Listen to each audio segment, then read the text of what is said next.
Alright, welcome to part 2 of the mostly fresh start Chaos Deceiver. I was in the mood to play Grim Dawn today instead of XCOM or Bioshock, so we'll do a little more Grim Dawn this week, but we'll still get to those games and get back to them.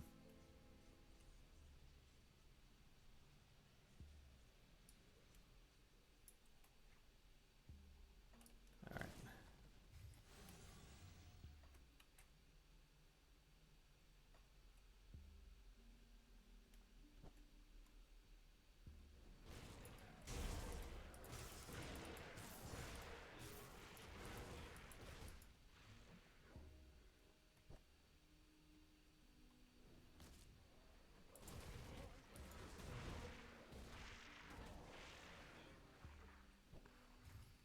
Good day, welcome in Viley and Susie.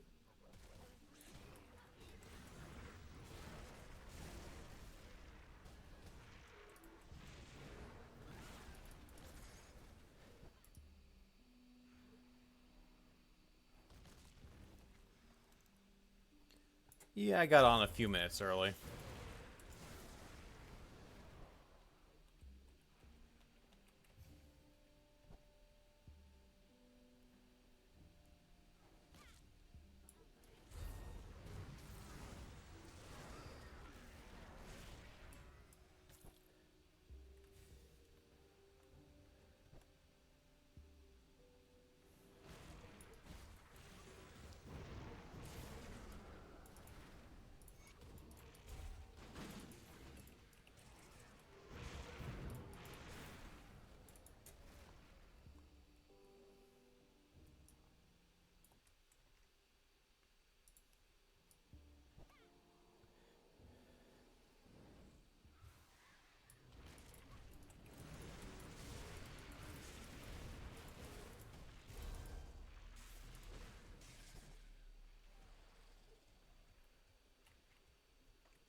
Alright, now that we're doing Chaos Callistory, I think we really desperately need to start pushing to artifact handling.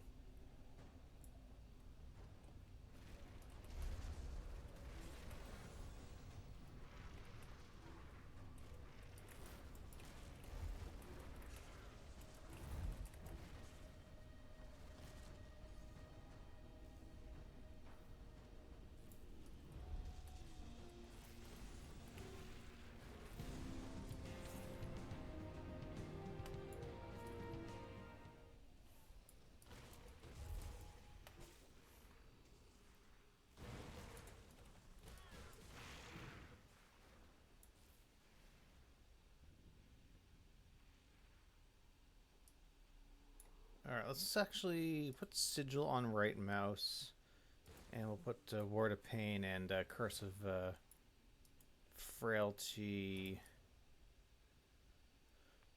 on 1 and 2. We also, I think, are going to switch out for Virus Might type skill.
Alright, let's do a quick Aether Crystal run.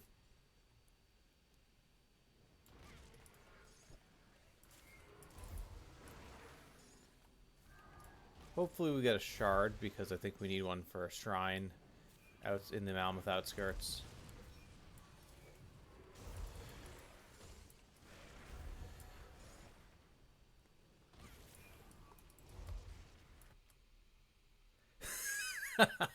No Chaos Flames of Ignifar. Imagine playing that skill.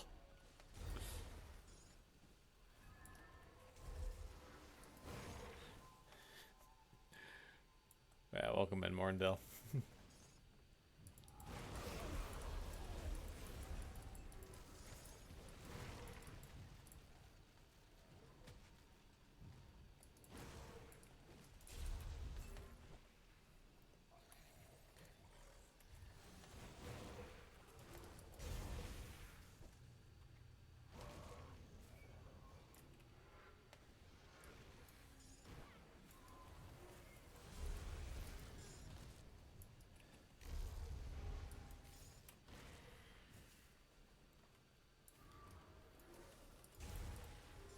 Alright, lots of crystals, not so much shards.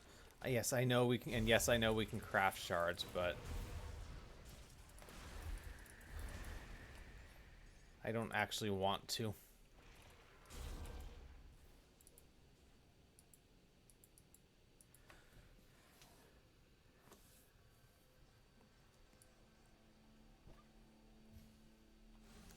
A good Vine Ring would also have +3 Runic Calstor. Oh, right. This is going to be too low level. We can't do this on normal. Alright, let's go around Gloomwald. Pick up, see if we get any rings to drop. I'm not going to spend too much time on it right now, but if we happen to get a reasonable drop, I'll be happy. And we also can get a +1 Inquisitor belt when we go to do the Barrowhelm Mine quest, but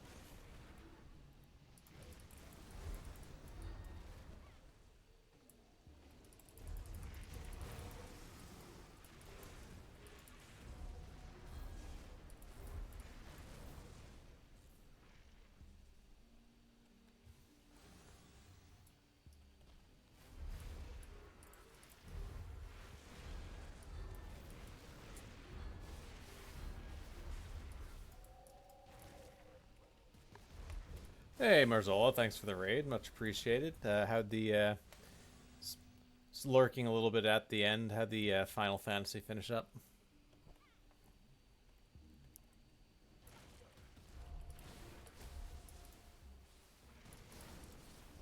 Alright, any of you guys want to drop me a Vine Ring?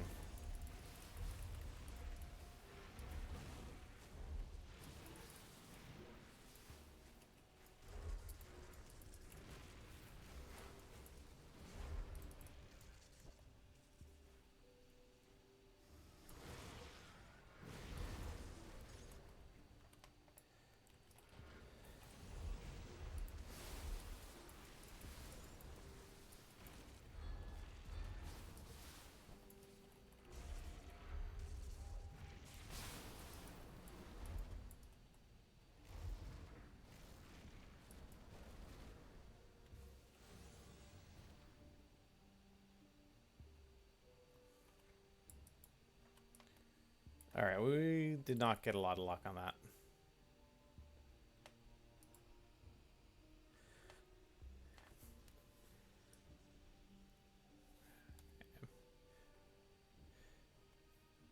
Maybe while we're here, we'll try Silvaria.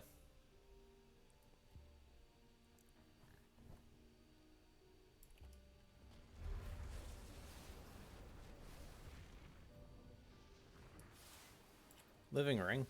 Resolute of Vitality.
Alright, Silvaria's got a 1 in 3 chance of dropping the ring we want.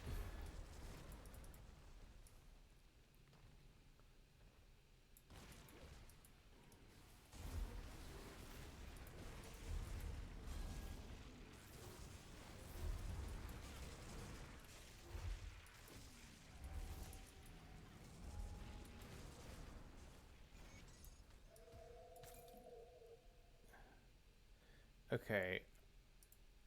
It's not a good roll, but it is +3 Runic Alistor.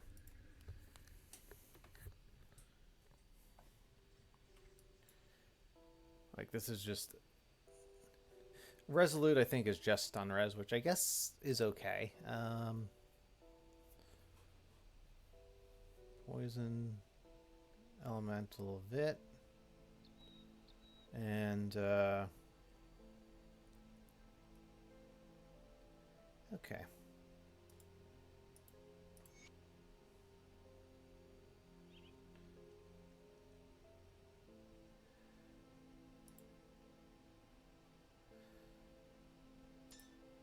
Alright, that is going to make our Vit res better, so... I guess it's still technically an upgrade. These are all, still could use a little work.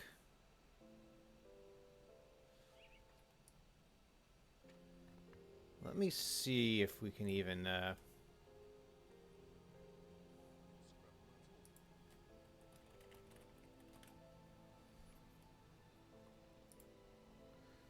Terror is +1 to Occultist. And it has DR on it. And it has a castable flat RR that we probably won't use. Okay, let's see. 3 Bloods. Inferno, Bloody Whetstone, Void Touch Ammo. What does Inferno need? And let me actually check Vendetta as well, because +1 Inquisitor is also nice. Alright. What's the Bloody Whetstone take? Okay. 4 Fangs. And 4 Blessed Whetstones and 3 Seals of Binding. That's like all of our Aether Crystals. Yeah, I'm gonna hold off. But we will make a relic somewhat soon, I think.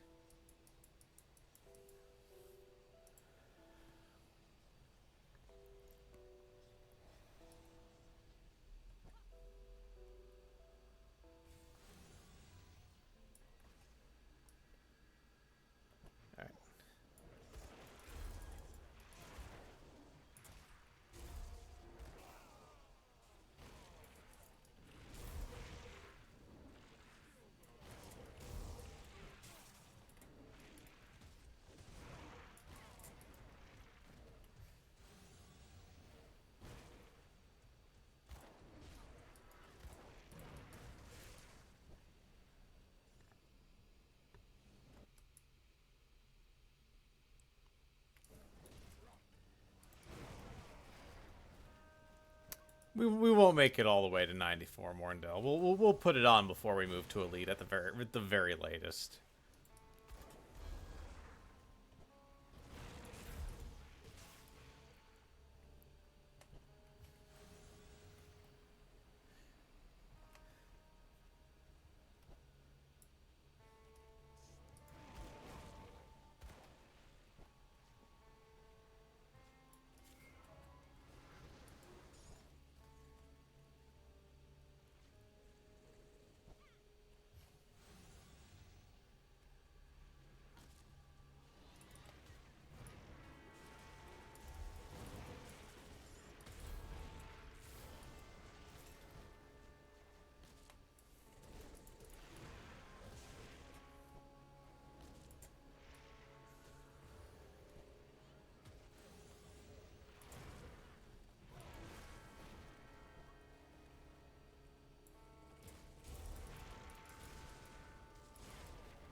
Hey, welcome in, Tarnish.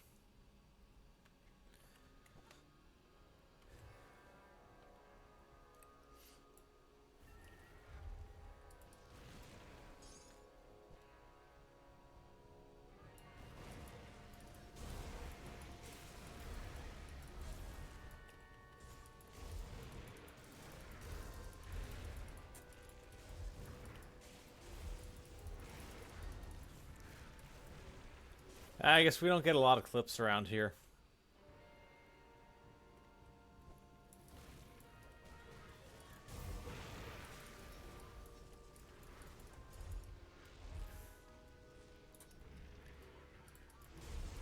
Wait, did you clip me reacting to you dying to a Grobel in the season VOD, Tarnish, or is that somebody else?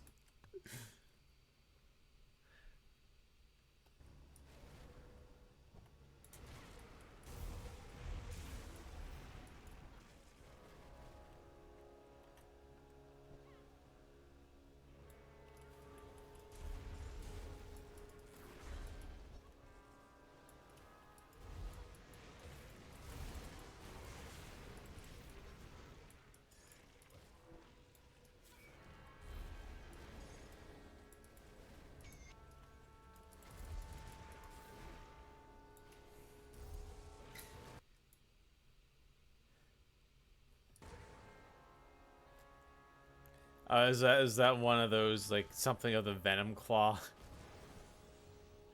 Yeah, that was an interesting disaster of a farm.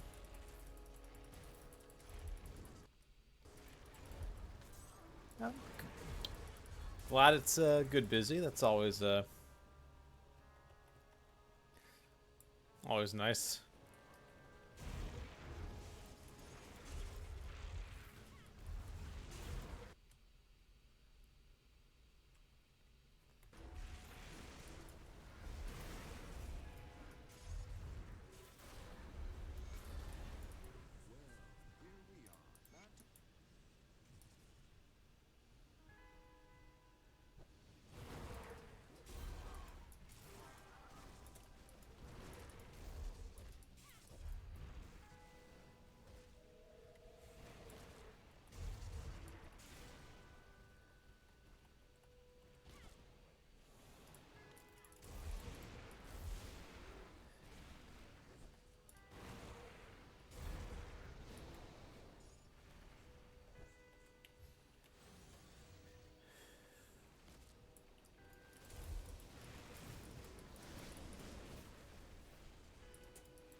I've said that more than once. It just hasn't happened. Every time I think about it, the idea just repulses me and I don't do it.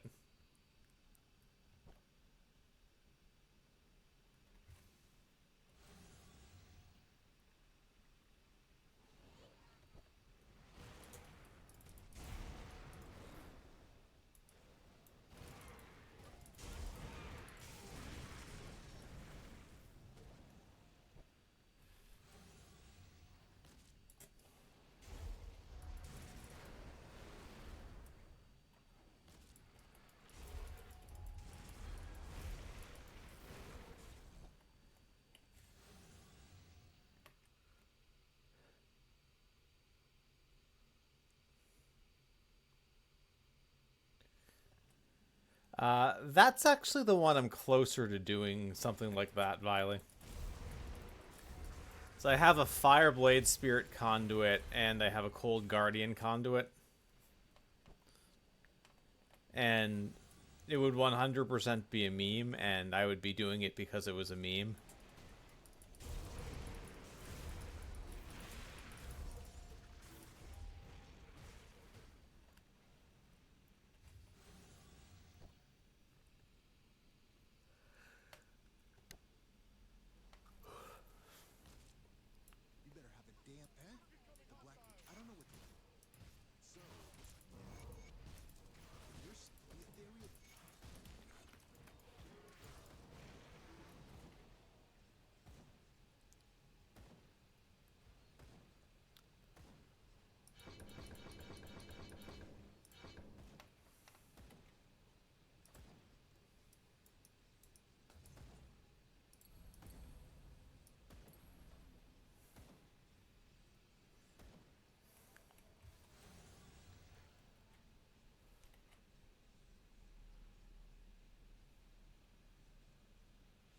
We want possession as well, but I'm gonna do artifact handling first, I think.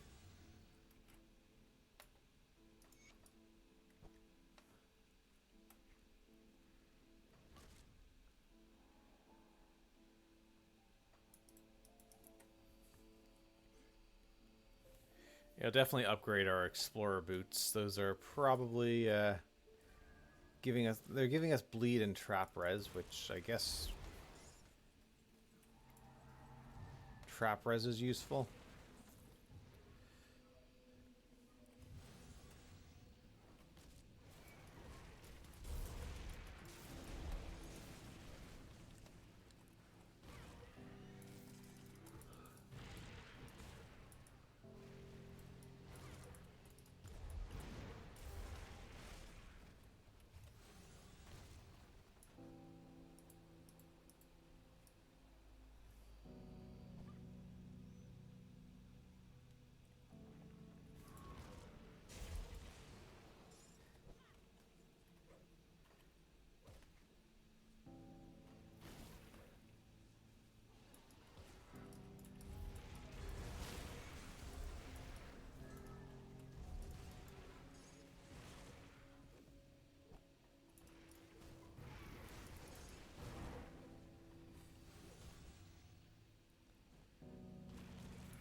I watched a little bit of it tarnish.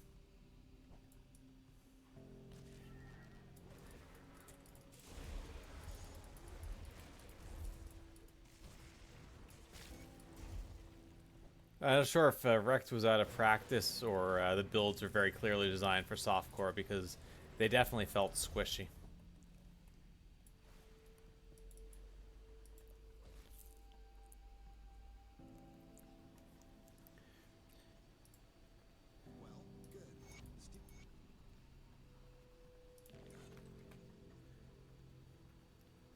I mean, it's so hard to get Fizz res now that it kind of...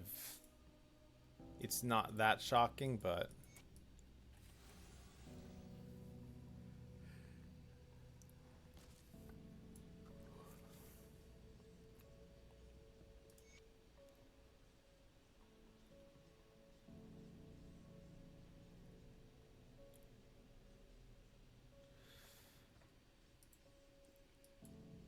Alright, let me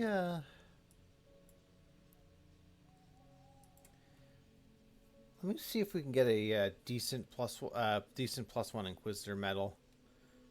We don't really care about most of the skill modifiers, but it's a little bit of poison and Ellie res. I'm sure we can do better than that on whatever we have.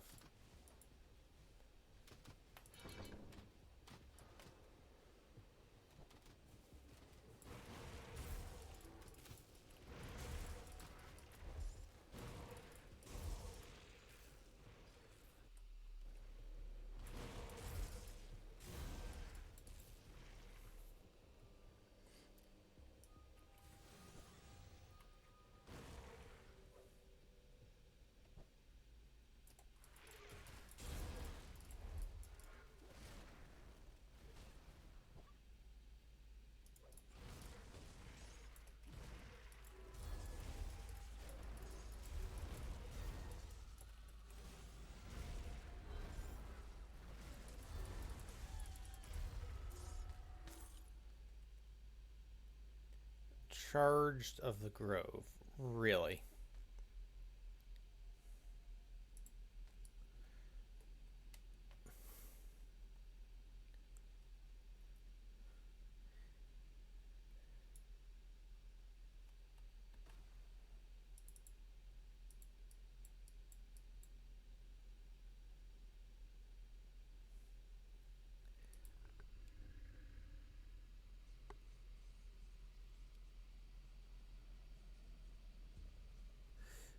Kala Tornadoes RBS.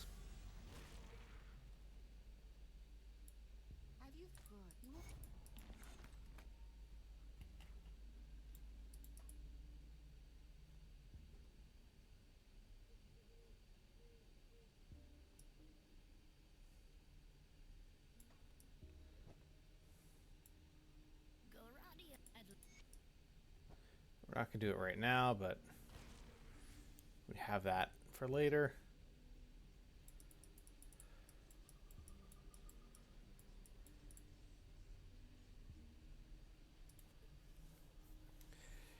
So I want to get a little more rep in Forgotten God so that we can switch to a kind of Virus Might type movement instead of a Blitz. And we can get a couple shrines while we're in here, I guess.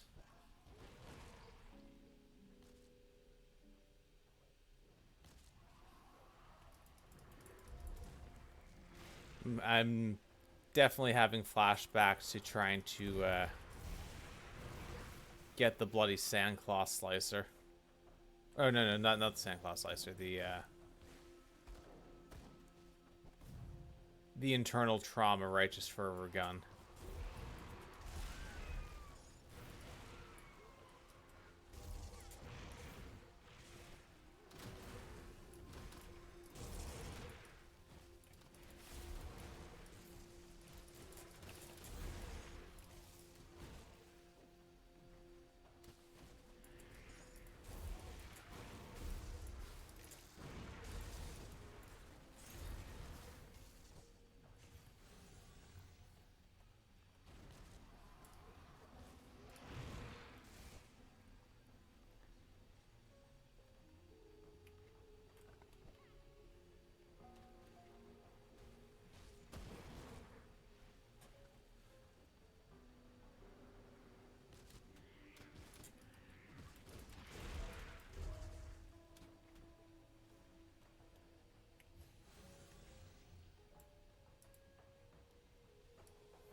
Okay, that rep grind is gonna be way too much effort right now.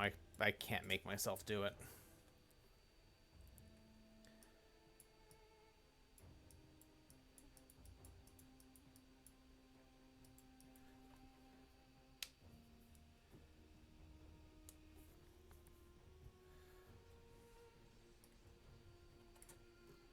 Black Legion. Respected. Mammoth resistance. Okay. Once we get honored with Black Legion, we buy the writ.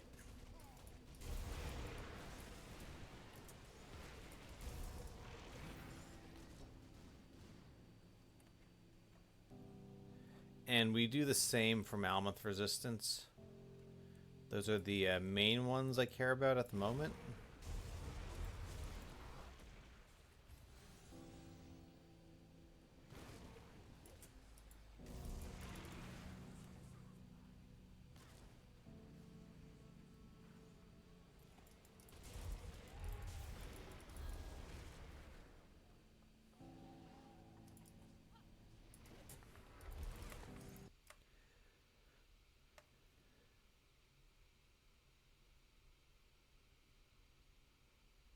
Yeah, Hunter's Blind is, I think, the best part of the season mod.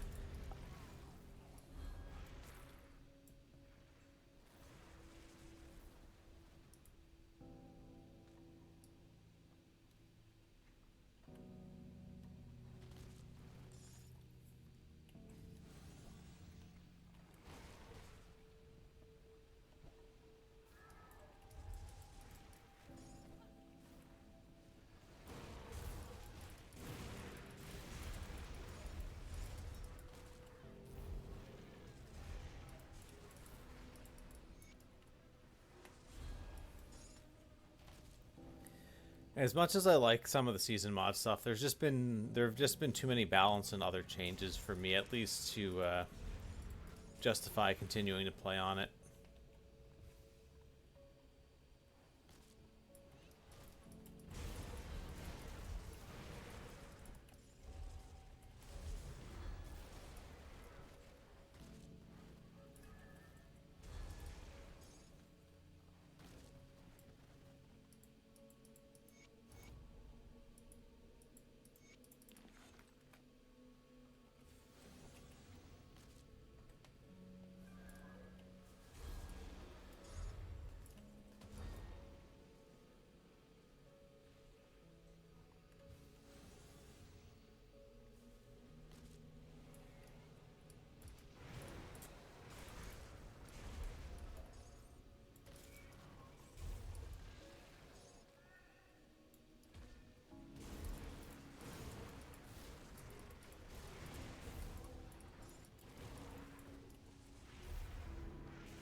So on a typical playthrough, I'll leave a portal here to come back and do the Black Iron Docks quest. However, since in this instance we are not going to have enough reputation, since we don't have faction mandates, we won't be able to do the Black Iron Docks quest until after we kill Theoden. Hey, welcome in, Mariano.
We've got Valexteria coming out for us.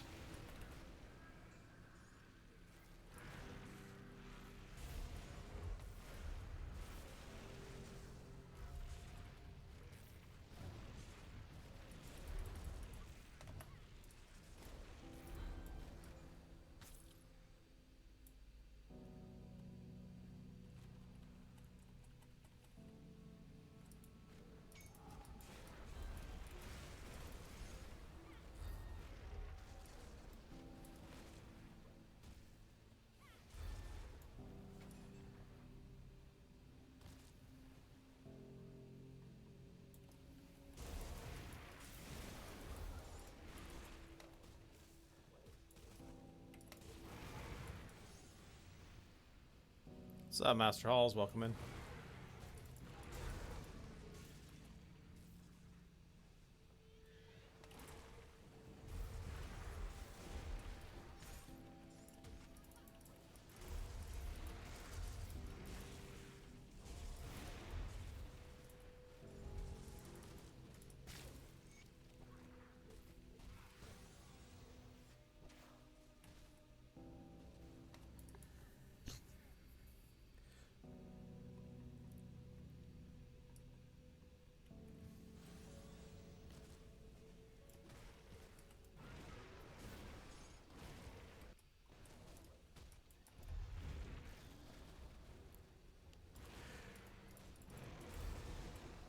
Aether from switching from Elemental, I assume.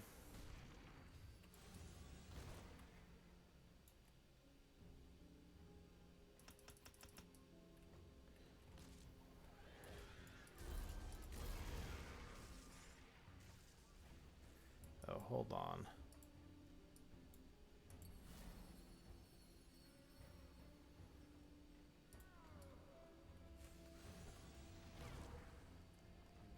Alright, we finally have our Chaos Res Shred Devotion.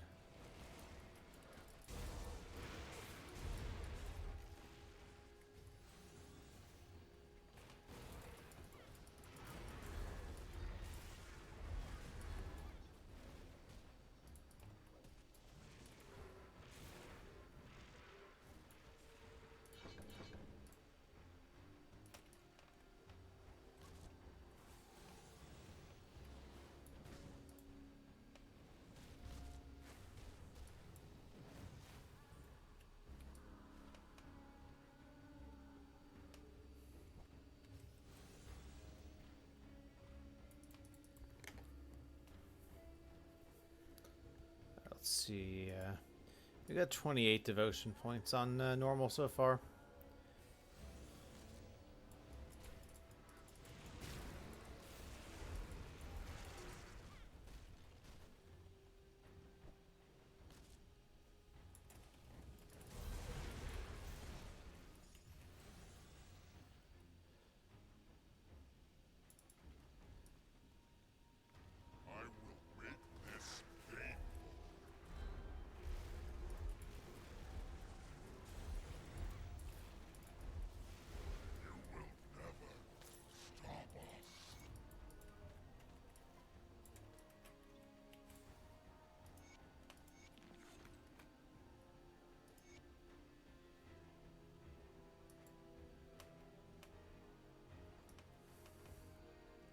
Hey, welcome back, Morndell.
Hey, welcome in, Spicy Miso, and thanks for the follow, Ground 087.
Ah, nice.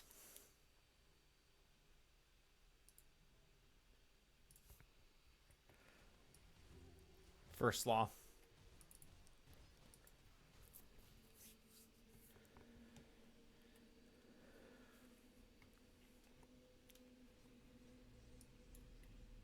We've been preparing to make a push against the ethereals, and it would be a... I'm talking about the...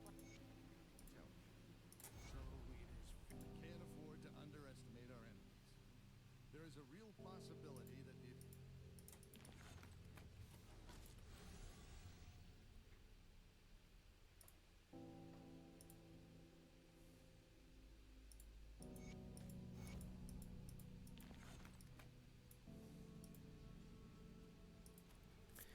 Alright, so we'll do the Black Iron Docks the old-fashioned way.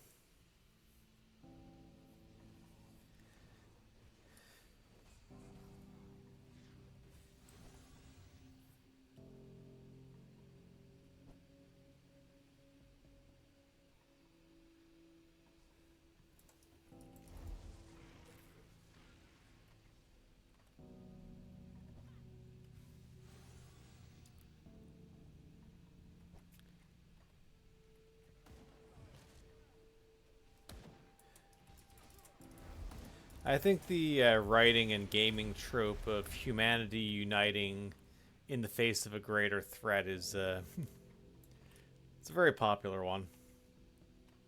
So you get a lot of aliens being the bad guys.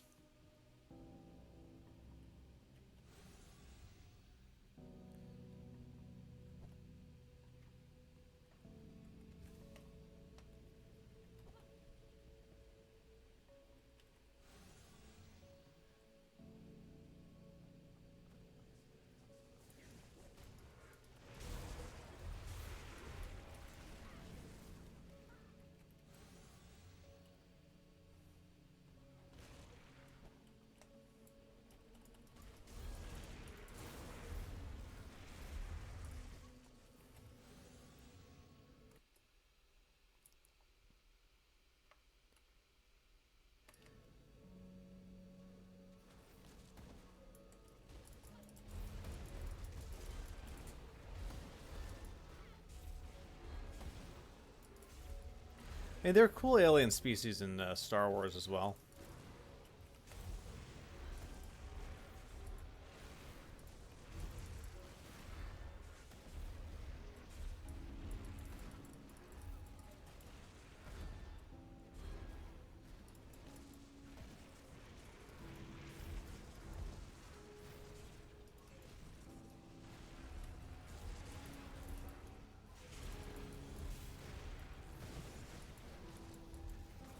I mean, he wants to destroy the world. Other than that,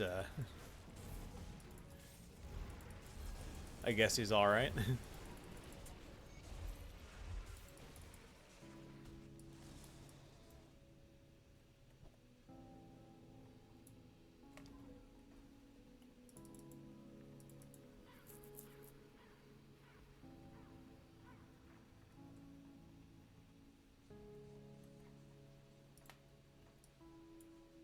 Was the mission a success? Oh, I always knew I had it in me to tell somebody else to do something heroic.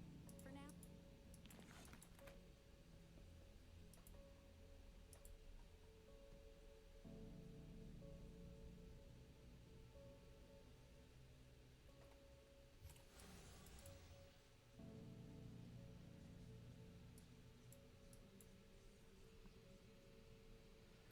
Yeah, yeah. No, I get what you mean.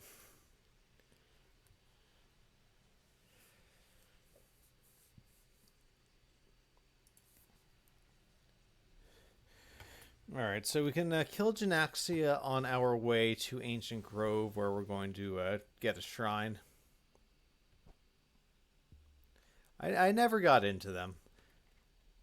Not not saying that I thought they were bad or I wouldn't enjoy them, but there's only so many hours in the day, that sort of thing.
Fourth Wing, that's one of those romantasy things, isn't it?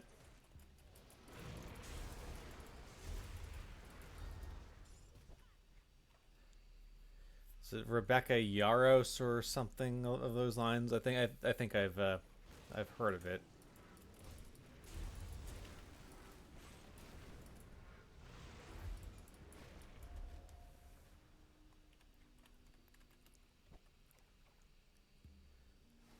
We have trust issues with Goodreads. I've never trusted Goodreads. Yeah, we're not actually going to solve McDrogan's problem, but he gives us a free skeleton key, so we will steal that off him. I mean, Goodreads it's sort of crowdsourced reviews, right? So if your taste isn't sort of within a certain degree of the norm,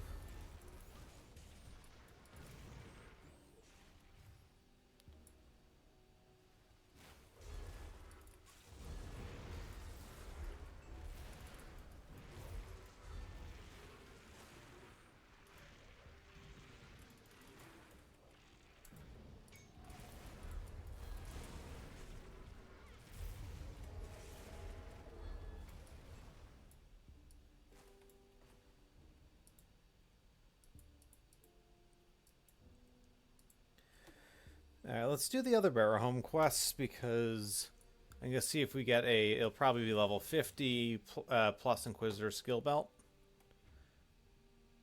And I think if we get a +1 Inquisitor skills belt and a +1 Inquisitor amulet, we might take the +1 occultist relic. Oh yeah, I also probably don't want this. I keep forgetting I have this Vigorous of the Cabal. I do lose +3 Runic Callistor, but I no longer have to worry about the Scuff conversion. Alright. Let's do the quest first. And we'll rearrange stuff later. Yeah, exactly. Everyone has their preference, and I mean, even classics that we read now, even if you think that there's might have been a higher overall quality of writing and literacy among people who are reading, the thing is, there was a lot of crap that was written that people were buying, and it's only the good stuff that we were actually left with.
Yeah, I shudder to think what AI literature is going to be like.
Okay, that is about the worst roll I can imagine getting on this belt.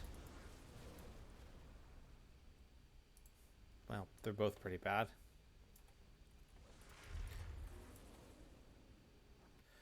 Alright, let's reset. I'm going to try for that Inquisitor amulet again.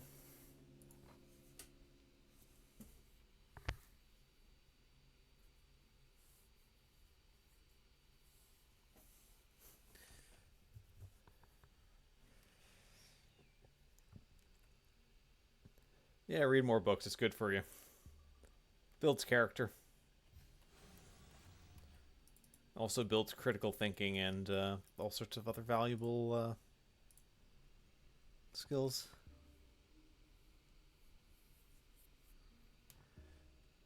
Sure, why not?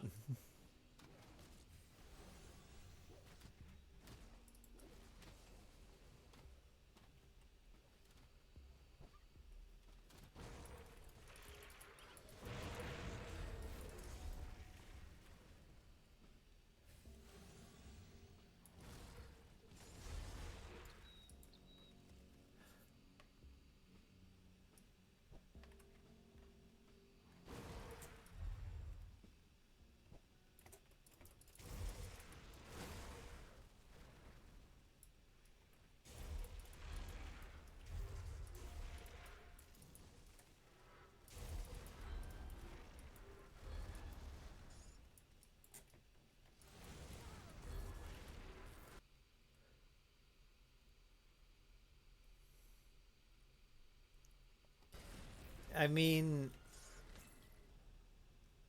it makes sense.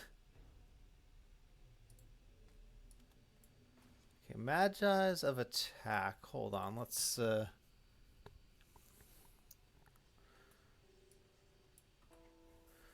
see. Okay, this is level 52. It's OA, it has Pierce Res, it has Chaos Res. Magi's does have CDR, which is kind of good. So I think this is okay.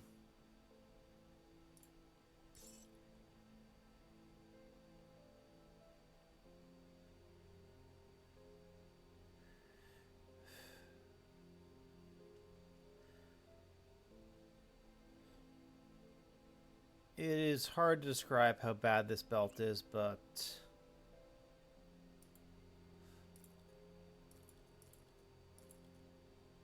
as we lose a little bit of Chaos Res.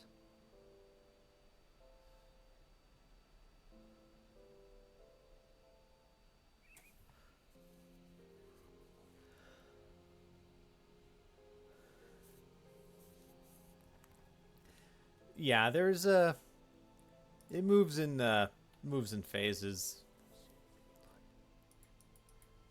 or so I've been told.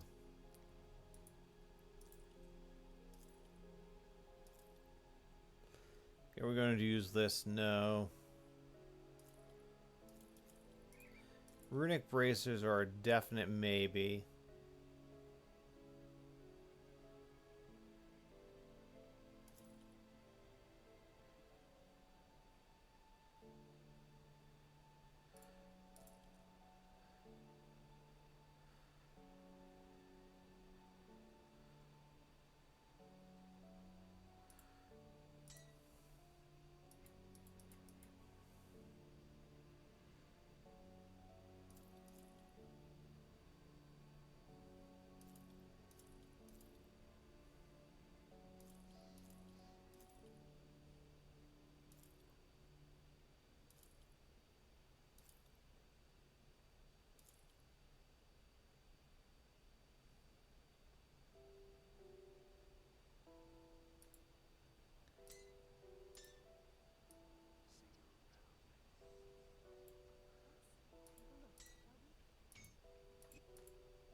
All right.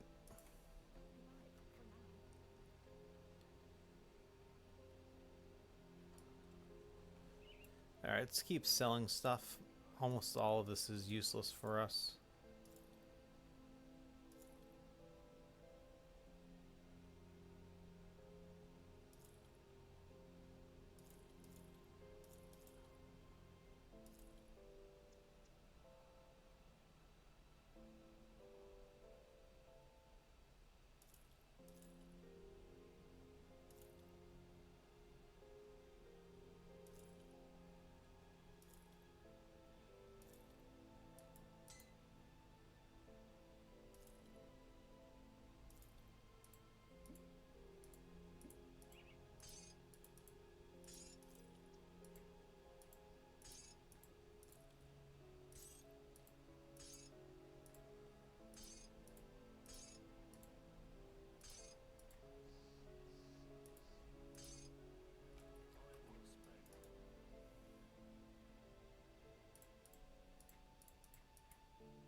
Hmm. Yeah, I've been typing for so long. I can't imagine not having that as a tool. Okay.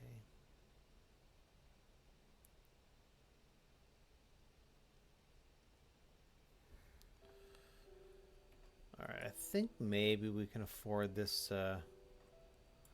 relic now. Let's see.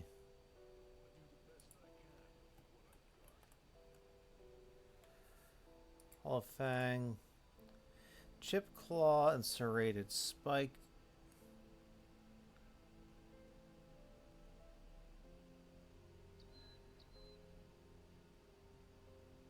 Wait, let me just double check. Yeah, we're gonna go Terror, Void Touch, Bloody Whetstone, Inferno.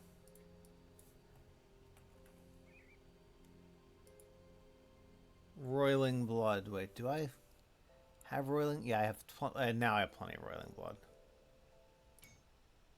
Whetstone. Okay. Fang and let's see, Blessed Whetstone. Spike and Scavenged.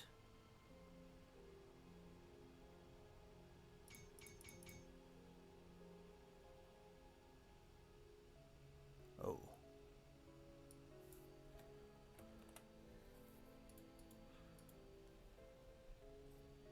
Oh, I may not. Wait, I might. Can I craft serrated spikes? I think I have to do that. Battered shell.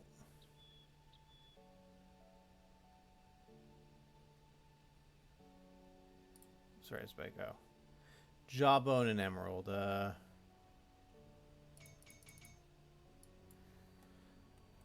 This fang. Chip claw. Yeah, we got plenty of that. Bloody.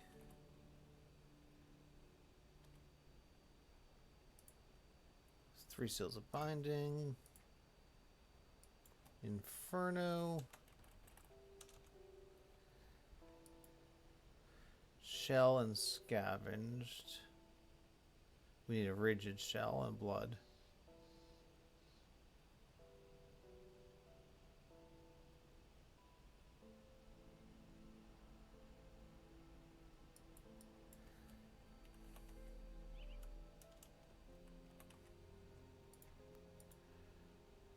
Okay. Battered, scavenged, cracked lodestone. We should be fine on all those.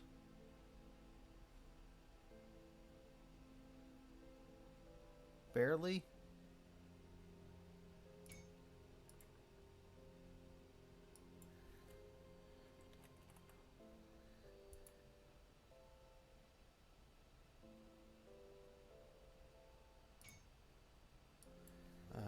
And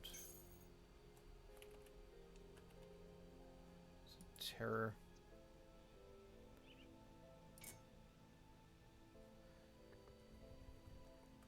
Okay.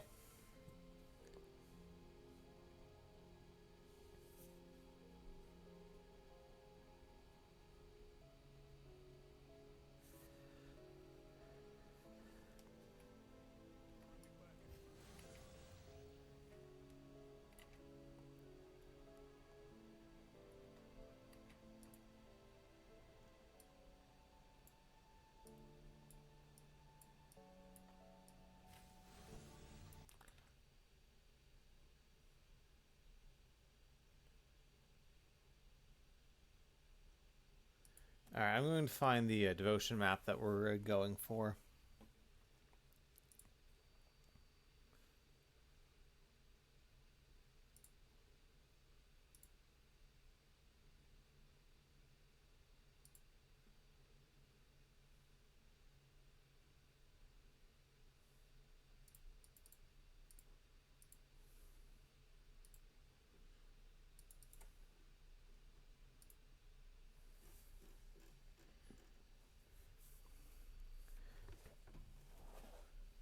Okay, so I think we can get rid of our crossroads and start working on something else. I've heard the incredible news. You've actually done. Oh, right. Spirit Guide's dead. We gotta go to a different spot.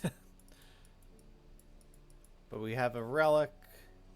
We have a +1 Inquisitor belt. Boots are going to desperately need an upgrade, but these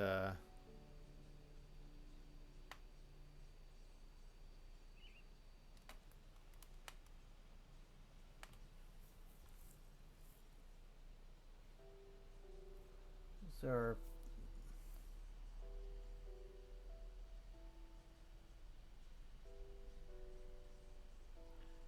trying to find if we have Mark of the Traveler.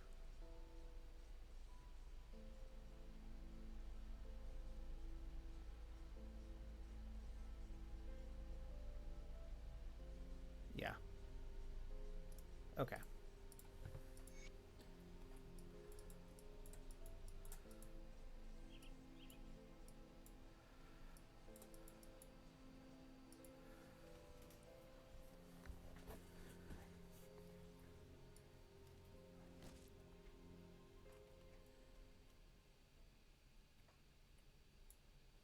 I sense turmoil within you. Farewell.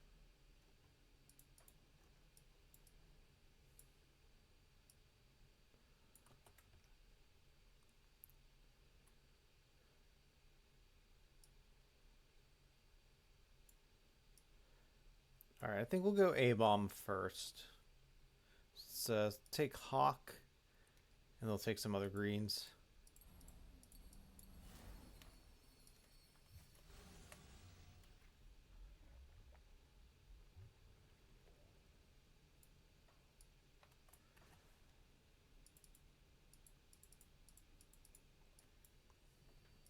Maybe we can turn in the Barrow Home quest as well.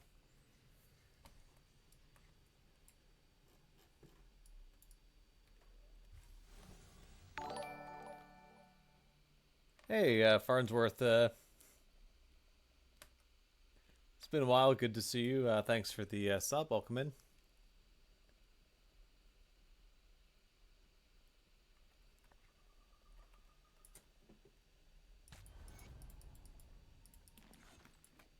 A blessed.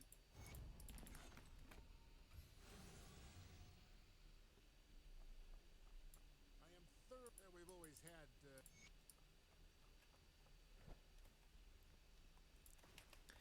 I guess we'll go do the Laria quest because we'll get our Wendigo spirit.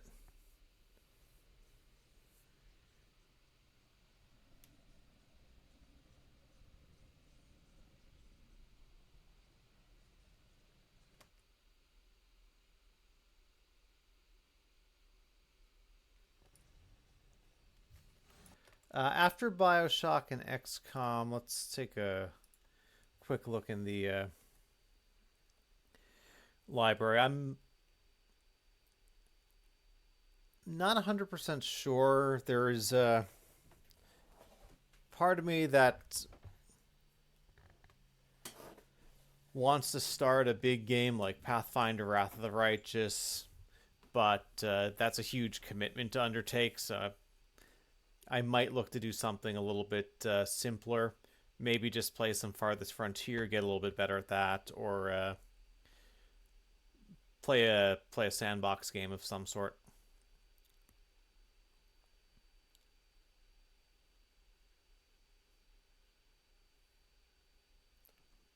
Let's see.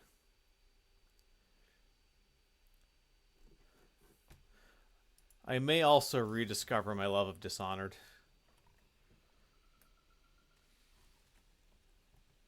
You're welcome to suggest something. If it looks good, I'll add it to my list, but I am trying super hard to be disciplined about actually playing games before I buy more of them. But I'm always up for suggestions on stuff to look out for.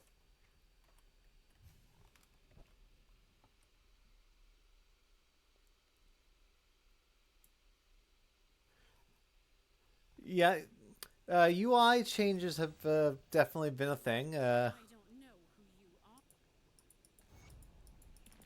you are. Oh,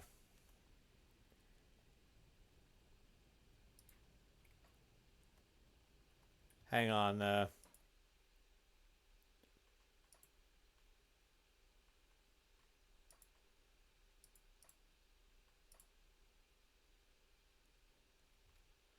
Have you seen the globes, Farnsworth? I don't like them, so I'm not gonna keep them. But oh, are you in the playtest branch, Farnsworth? Because if it's a public playtest,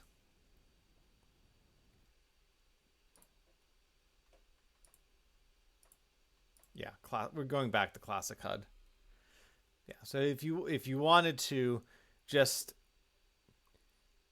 don't do it unless you're sure, because it is going to be, if I don't know if you use Item Assistant, it's incompatible with that. It's also it's pretty challenging to revert back once you've gone ahead and made the change.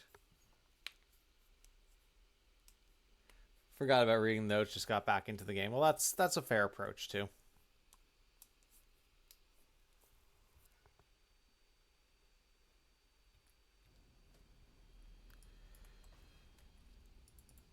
All right.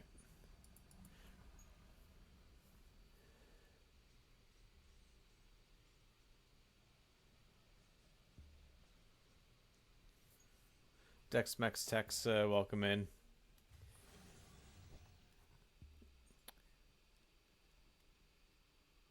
So once, if you're on the playtest branch, once they upgrade, once they update everyone to the new version, then anything you have will still carry over. Have you dealt with that? Quality of the time. Quality of the time.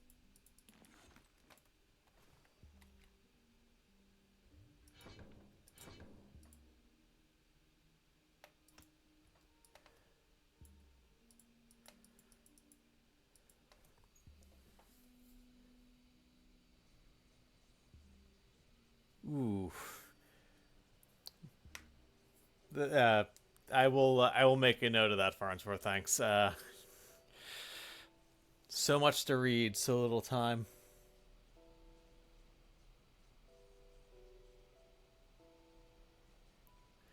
Your characters will still exist, but actually being able to play them, I guess because of how the save files are rewritten, will be, well, all your characters on the normal like in your normal save file will still exist in the playtest branch. And then once the playtest becomes fully public and they just upgrade everybody, then that'll be fine. The only way you're going to run into issues is if you go into the playtest branch and decide you want to back out. It is kind of a one-way decision if you want to go back to the pre-playtest. But once you're in, eventually everyone's going to be getting the same patch once it goes through enough iterations. So yeah, exactly. Apparently the save file format changed, something I did not realize initially, but it probably was written there and I just didn't take note reading it. Right now, IA is incompatible with the playtest, but that's usually, I think that's usually true. But hopefully, once the game, the patches released to everyone, the IA will work again.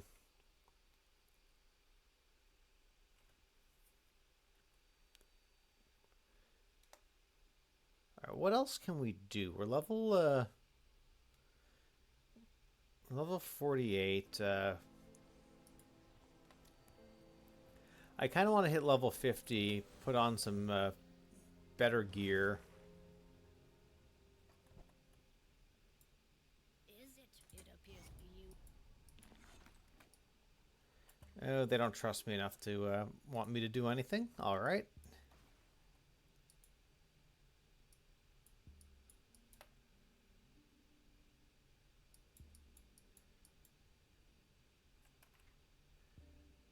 23, 51, 23, 34. 77 is a bit oof. Although, that's going to fix my Pierce Res. Poison Res need a little bit of love, but I think we'll have an anti-venom salve by then. In fact, let's craft that now. And,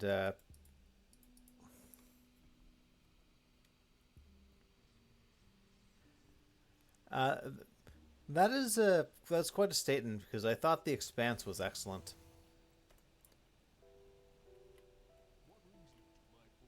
Anti-venom salve. Why could I not craft this before? Roiling blood. We didn't have roiling blood, and now we have more roiling blood than the eye can see.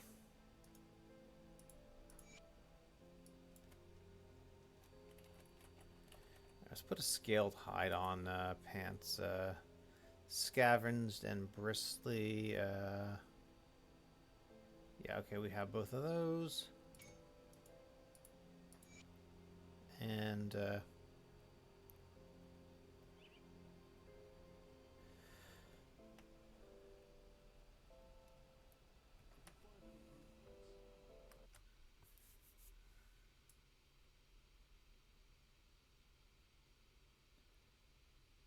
yeah, it's the playtest branch changes, I guess, the format of the save file, so you can't revert back, but everyone else getting it eventually won't affect what you've done with any characters in the playtest.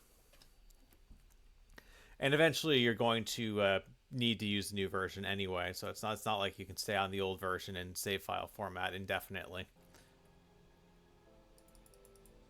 Let's do the Ethereal Essence quest, I guess.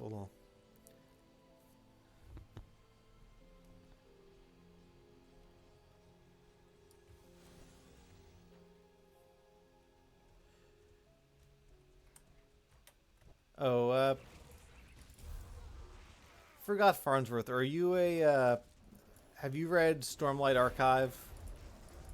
Sanderson's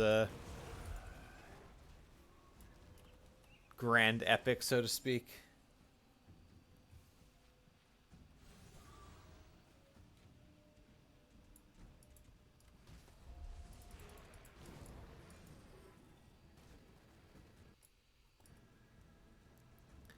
I like book 4. Book 5, I mean, I think my view is I felt like Sanderson is trying to bite off more than he can chew.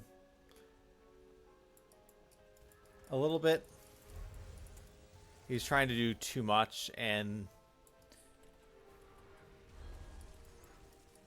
it didn't quite work for me.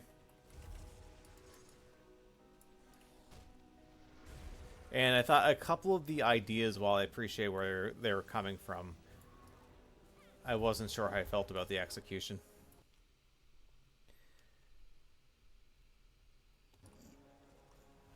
Yeah, I do think he legitimately tried to research that and make it as good as he could, but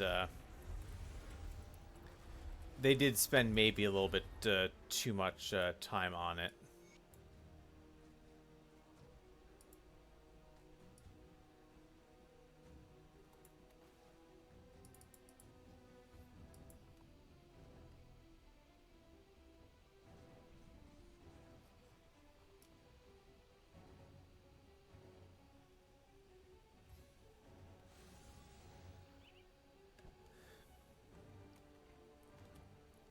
Yeah, I think if he had done about 70% of what he did with that, I think it would have been a lot better.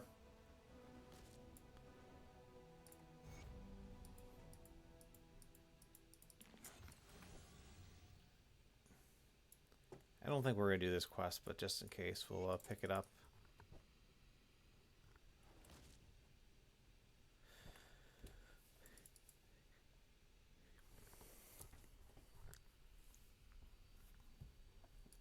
But yeah, I like Book 4 of Stormlight quite a bit. Book 5's,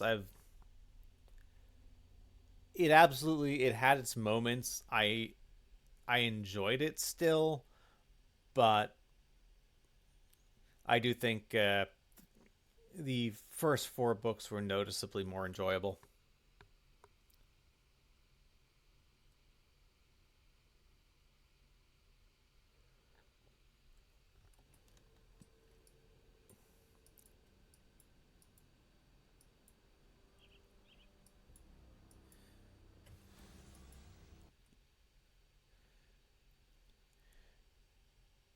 I think I think it was controversial, but I think a lot of the booktube is actually a word that they use to describe book review YouTubers, right? I think a lot of them liked book five, and of course, some of them have George R. Martin as their top fantasy series, which I think is kind of crazy. Not that I don't think A Song of Ice and Fire is good, but I don't think it's deserving of top billing.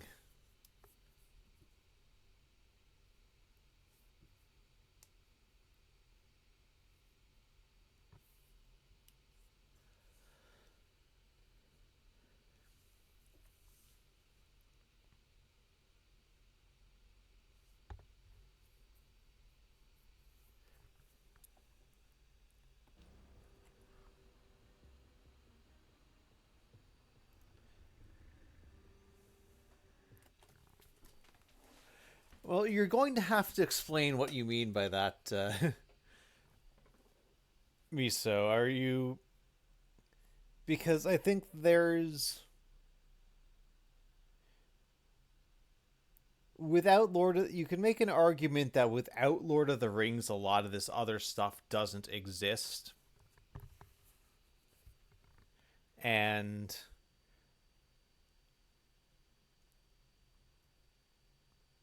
it's like Lord of the Rings itself, I think, is very good, but what makes it as interesting as it is to me is the sheer amount of world building that Tolkien did even before writing Lord of the Rings.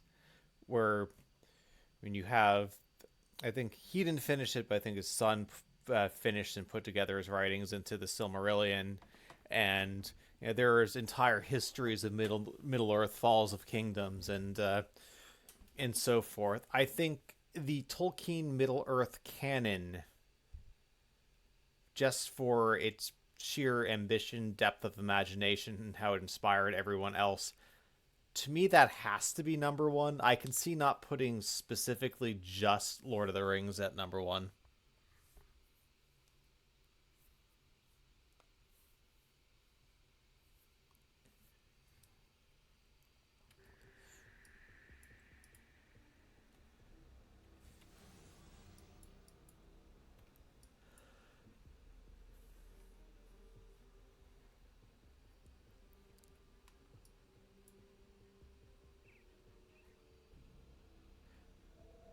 Like, even with Sanderson, you could say I really like Stormlight Archive. I didn't like Mistborn quite as much, but his sort of grand, Cosmere, where all this stuff takes place, encompasses them both. Yeah, that's pretty much my argument, Viley, and I think Tolkien really made world building in a fantasy setting something in that came into the public's imagination.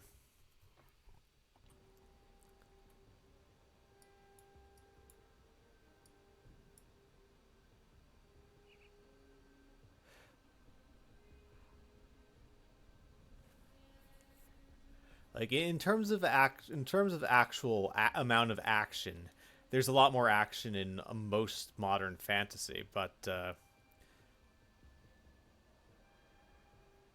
Lord of the Rings is basically a relatively short vignette from a massive world.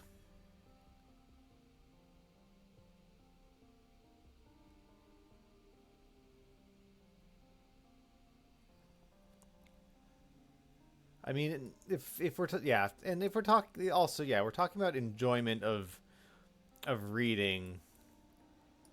That's sort of a separate category, but I do approach this to a degree kind of like a historian, where I'm thinking, well, if it's not for this, does this other stuff exist?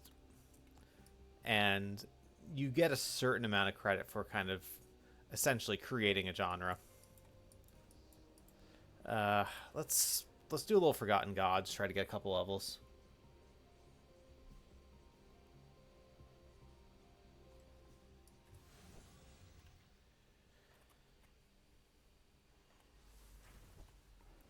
Couple levels, couple shrines. Level 50, I think we'll go to Elite. We'll deal with a Pierce Res, I guess, until level 52.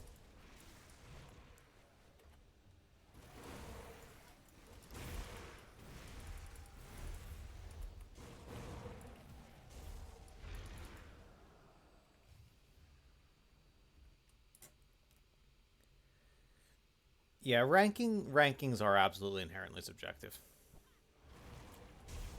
No doubt about that.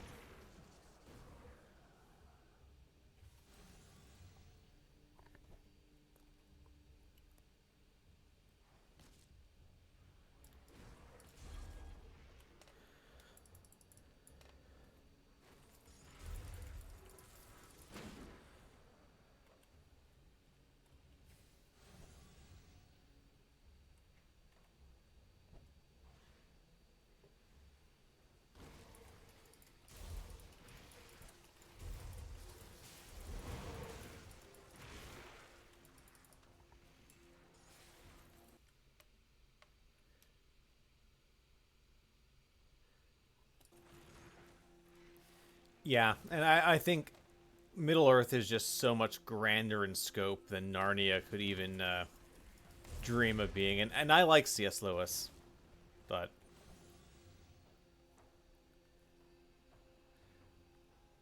I also read the first book of Earthsea because I was told it was a classic, and I did not love it.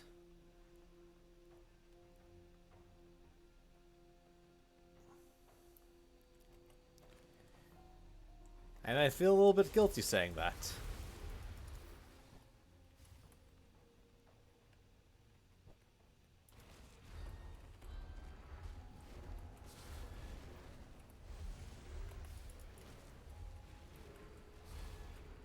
No, I didn't hate it.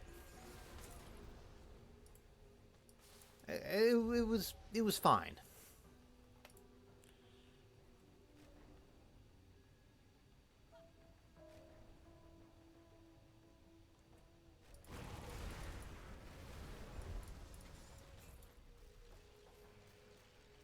Ooh. Hello, leg plates of valor. That might be a solution to my problems.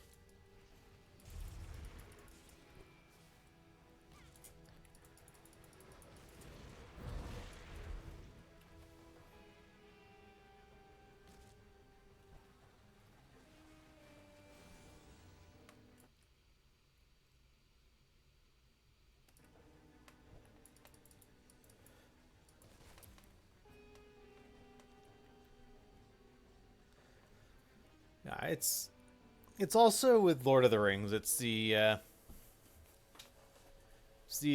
think the quotation attributed to Isaac Newton that if I've seen further, it's because I stood on the shoulder of giants, and I think, yeah, Tolkien's absolutely a giant. I don't think anyone seriously questions that. And all right, Ellie Res is also going to be a problem with this, but not with runic. Okay, let's wait till level 50 and put on the runic bracers.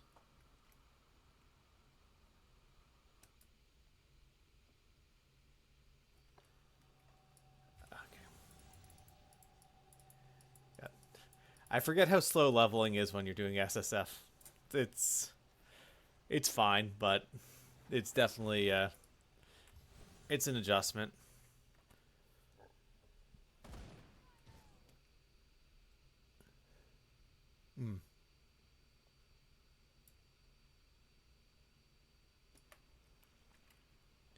Hey, Morano.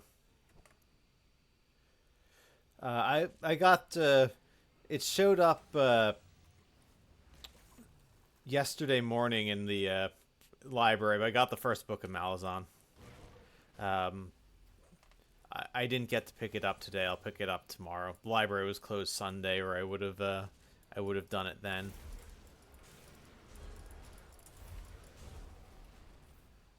But got some.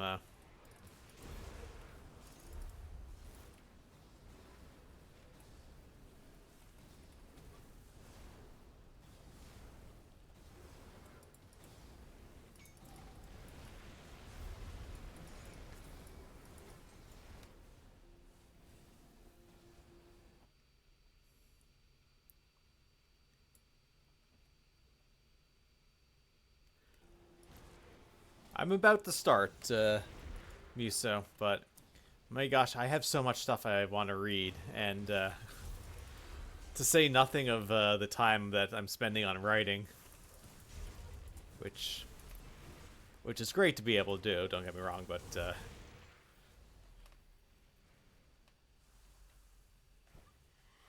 know, there are some things where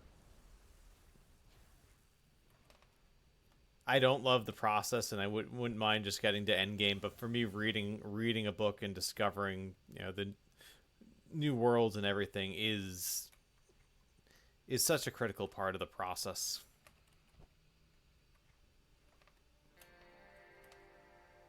And it's the fun.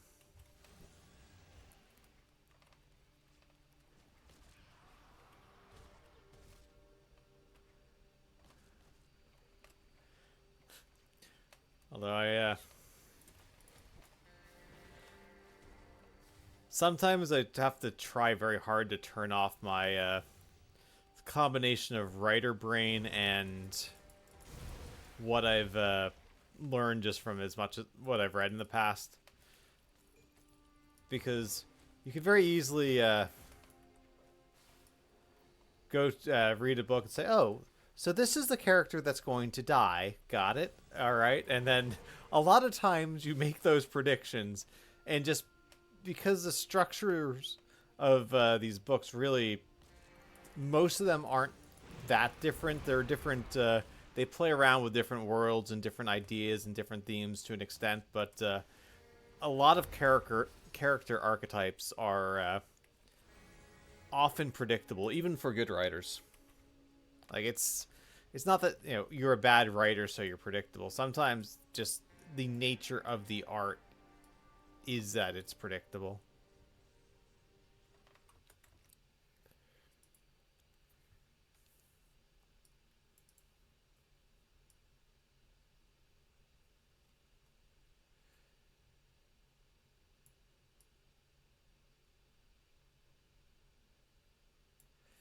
Okay, where am I getting my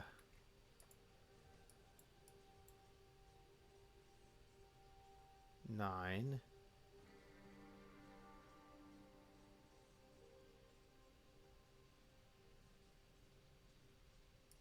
Oh my gosh, I didn't have Giant's Blood this whole time. Okay.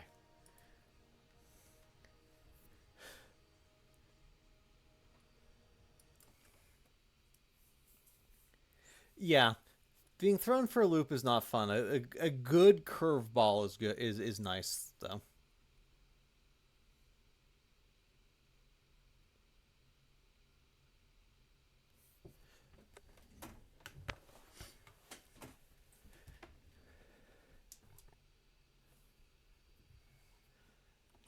I mean, George R. R. Martin was somewhat infamous for, shall we say, curveballs.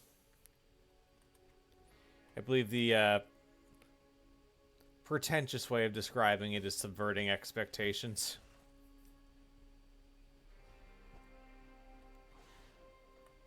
And I don't mind.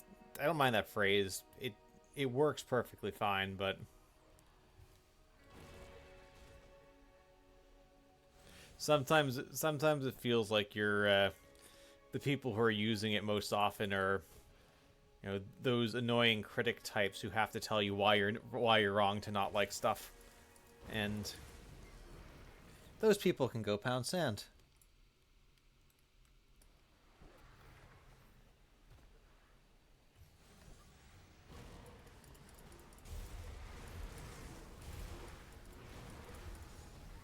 Alright, let's see here. Can we, yeah.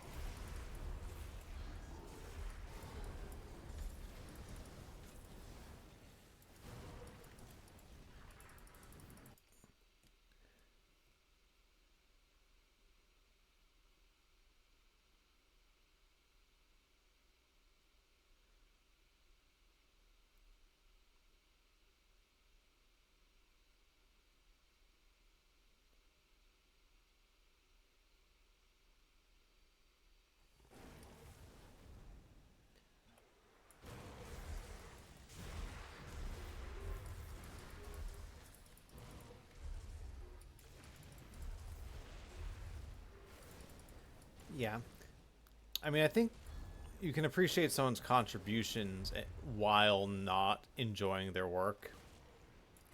Or not enjoying it as much at a certain phase in your life.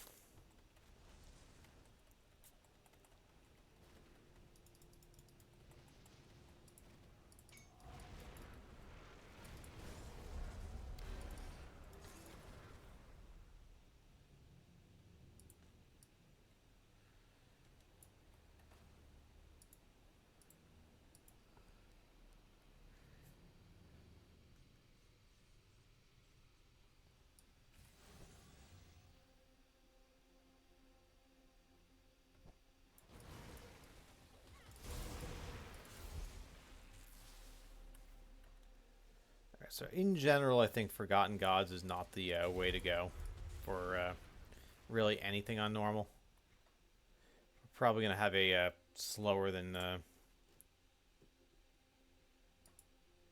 yeah, oh my... And we're not even...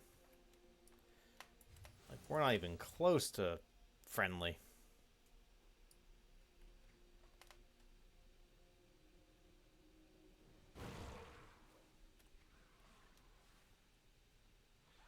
Like, I would have thought we'd kill enough stuff to just get friendly rep with the cults so we can buy their augments, but that seems to not be the case.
Okay, let me see what we can do with resistances.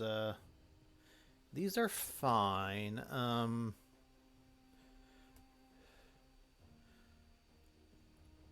Maybe I just craft one silk swatch, put it on my chest piece for now, and move on. We'll level faster in Elite anyway. Okay, resilient plating, scavenge plating. Yep.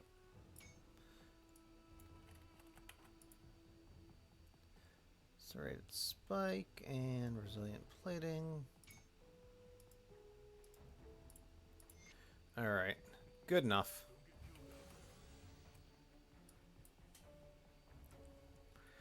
Let's go to Elite.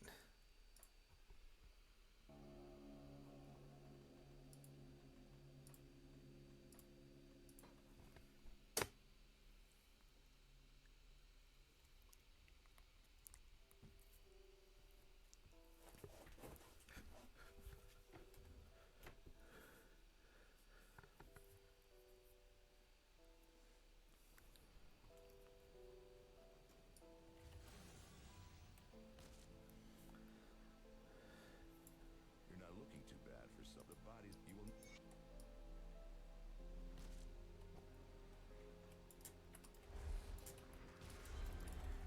will. Okay, so Pierce Res is a little low. We'll fix that shortly, I think.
World being overtaken by 2D chalk drawings.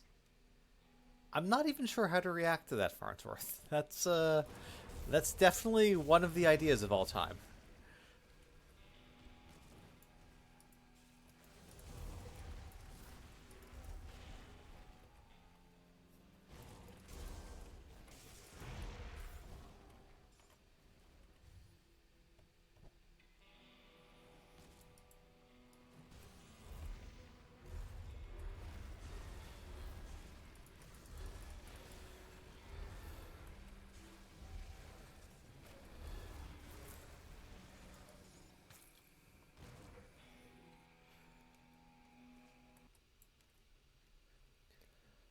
I mean, I believe it's well written.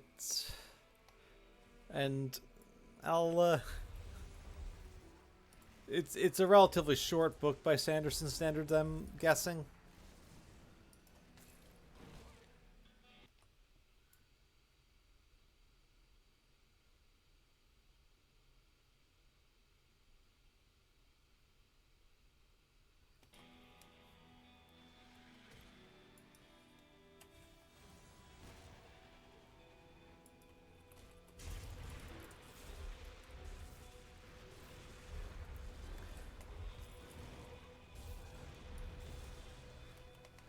So, is it more say Mistborn size than Stormlight size?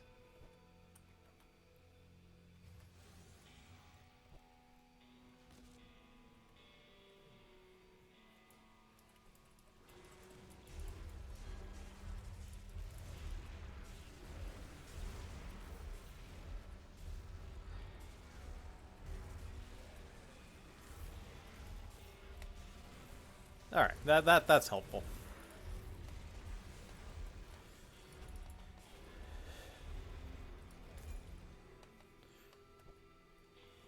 Oh, we probably have. No, we only have 2 slith necklaces. Okay.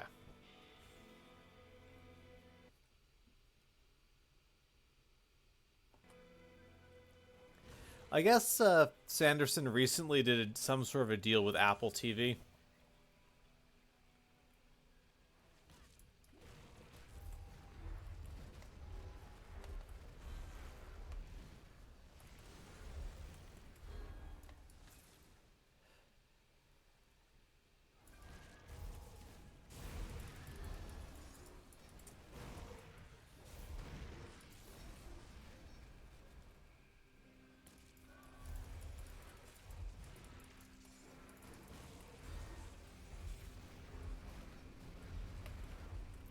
Yeah, he was talking about it recently.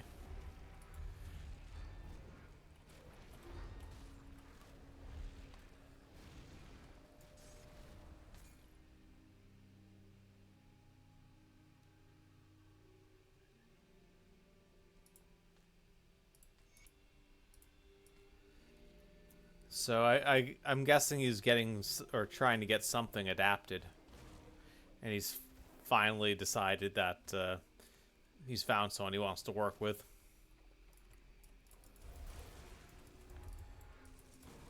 Which, if he maintains more creative control than is usually the case, which I'm guessing one of the reasons he took as long as he did is that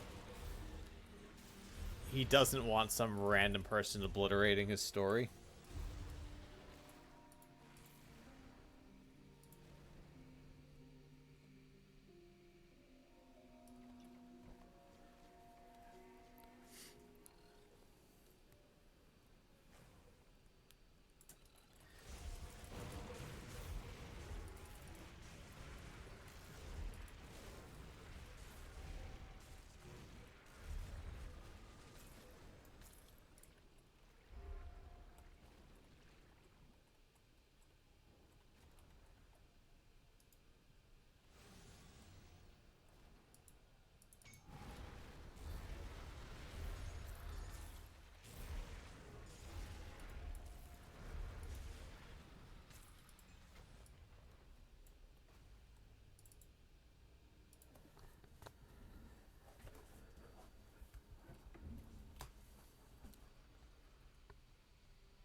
See, wait. Are you saying it's worse than what Amazon did to Wheel of Time, Farnsworth?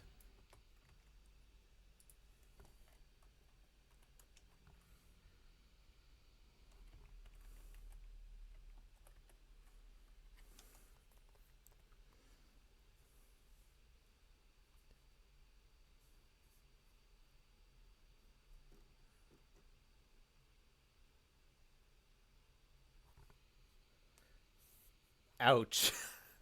Okay, I will mark that down.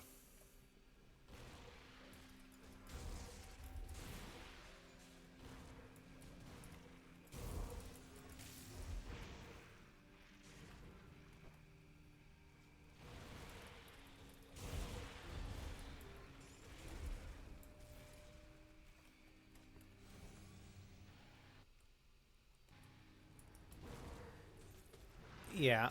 To be fair to HBO, George R. R. Martin also didn't finish the books, and he was supposed to have finished them before the show finished. And we all know how that went.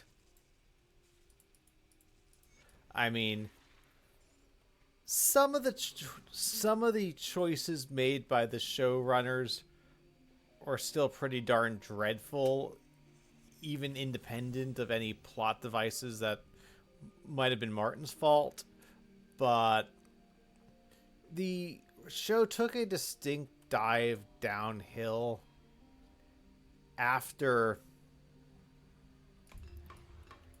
after Martin stopped providing them with finished source material.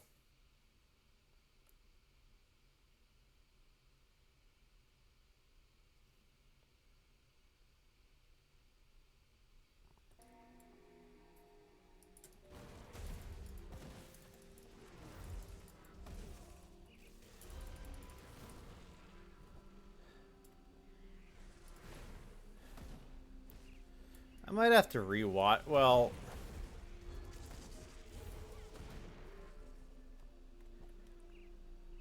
I might have to rewatch the show. I'm trying to think of what was significantly different.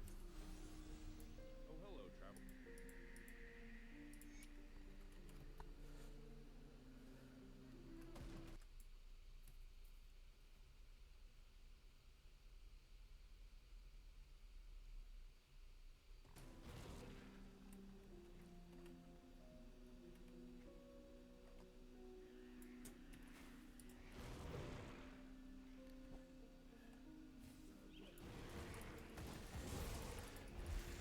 Yeah, I mean,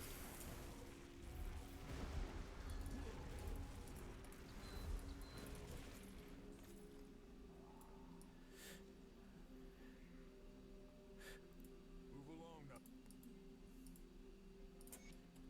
George R. Martin has got to be getting so much hate mail from people who named their kid Khaleesi.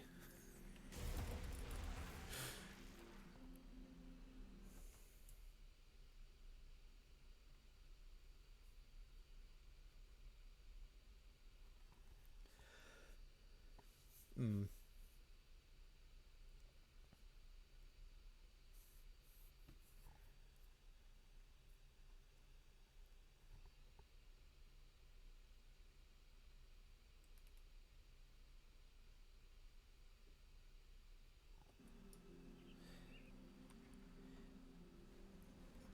Yeah, I mean, I'd have to think back about everything, but some of the changes probably have to do with the fact that they basically aren't doing the whole Aegon plotline in the show.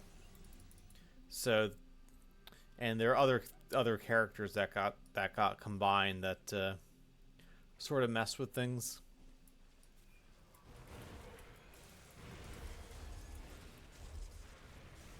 And yeah, Lady Stoneheart was always going to be that that might have been too grim even for some of the audiences.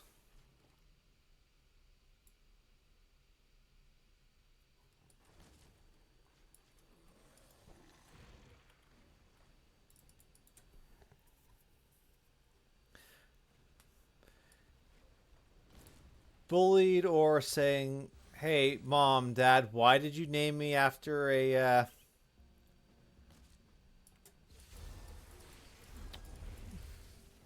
person who slaughtered an entire city for maybe not for fun, but because you didn't think they loved you enough or whatever absolutely inane excuse you had."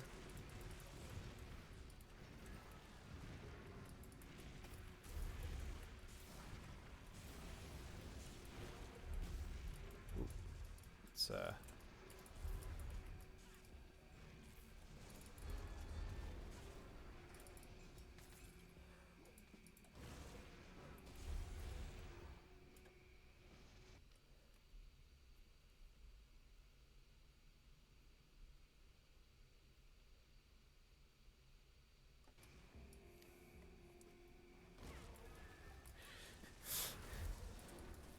Morndale's wondering what's going on in this chat. It used to be about Grim Dawn. It's still mostly about Grim Dawn.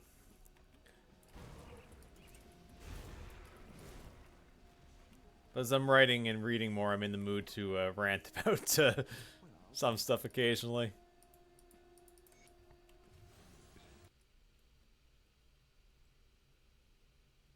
So now it's Grim Book Club.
I mean, Don is a name, and there are the Brothers Grimm of fairy tale fame. Oh, speak to Anchorman, Devil's Crossing. Imagine reading. The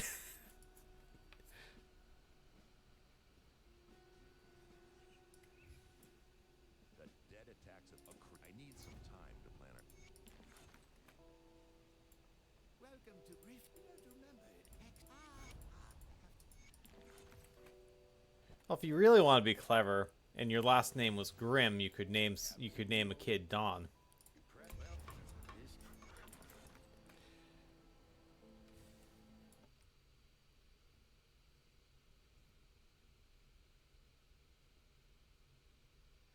Yeah, Khaleesi was ridiculous. Still waiting for one of my.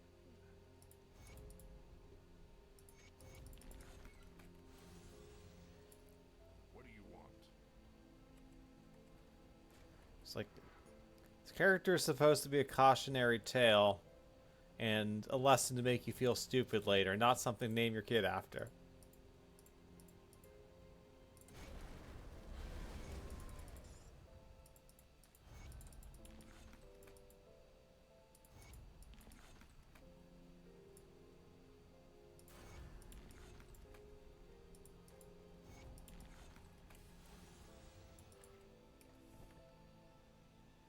What's what I.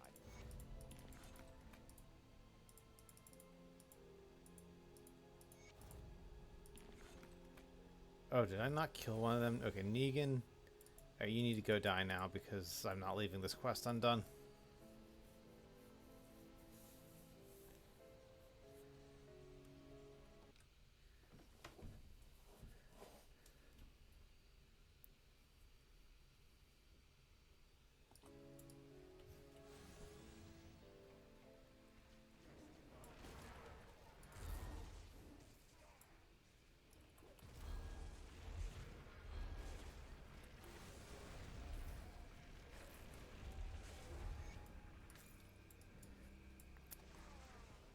One sword to rule them all?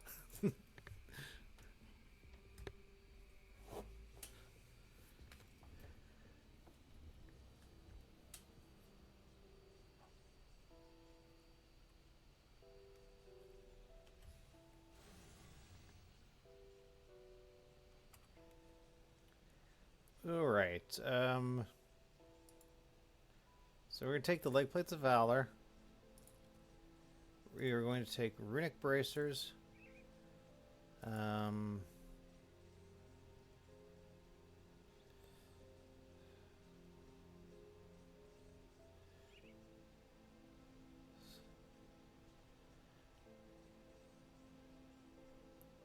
many? Okay, we have enough Unholy Inscriptions. I don't care. But I am going to replace the... no. Oh, for God's sake. You know what? I'm crafting another Scaled Hide. We can afford it. We got the big bucks in terms of components now. Let's go Scaled Hide. Easy. 14, 14. This is eventually going to be a Ward Stone, which will solve the problem here with Elemental Res. And I mean, I can just throw this on now.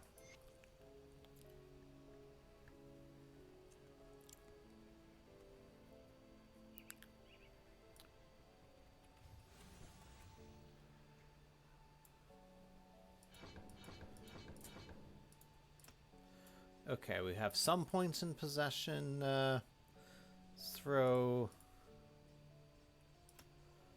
a bit more in sigils.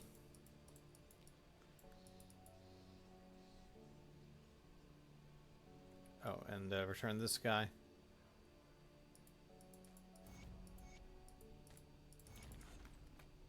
And now we go kill Vyloth.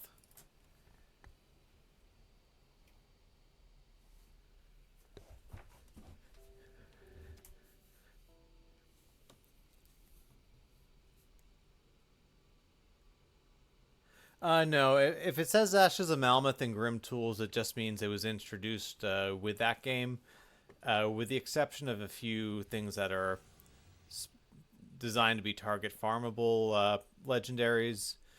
Pretty much every blueprint is going to be a world drop. So if you're doing totems or Shattered Realm or something like that, that'll be your best bet. And you will have better loot quality on Ultimate, so if you can do Ultimate, that might be better.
Being reincarnated into a fantasy world, that, depending on the fantasy world, that could be very interesting. And I guess it also depends on what you're reincarnated as.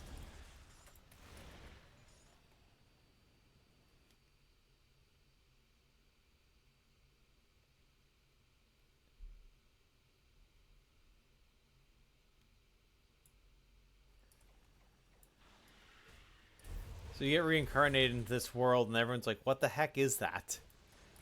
So they don't know what a cat is.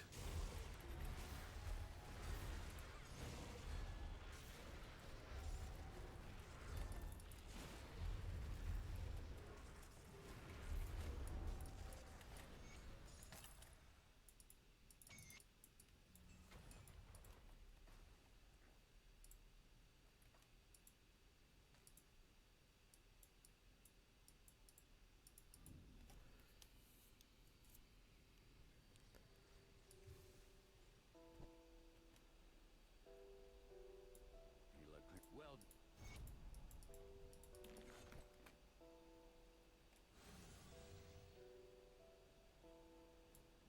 Good. You're one of my. You. That's good work. There have been warden.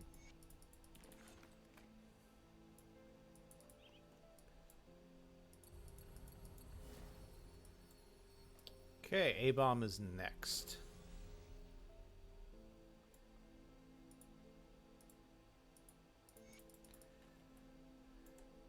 Greetings, child.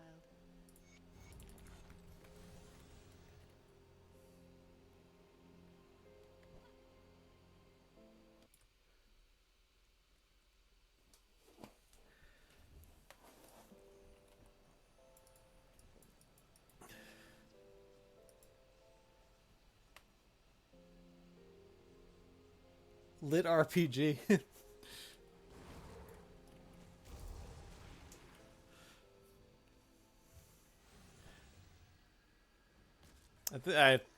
It was I think it was mostly yesterday, but also a little bit today. I was kind of kind of crapping on what's called romantasy Farnsworth. The whole let's mix romance and fantasy together thing that is like, I think Sarah J. Maas is known for it, and the Fourth Wing, Rebecca Yaros. There are some others, but conceptually not my thing. I can't say the books are bad because I haven't read them, but very much conceptually not my thing.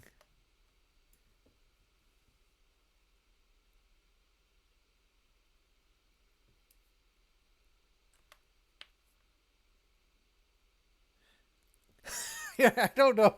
I don't know what the stream is. It's we play games and we talk about books and try to keep the political ranting to a minimum because my soul can only take so much of that.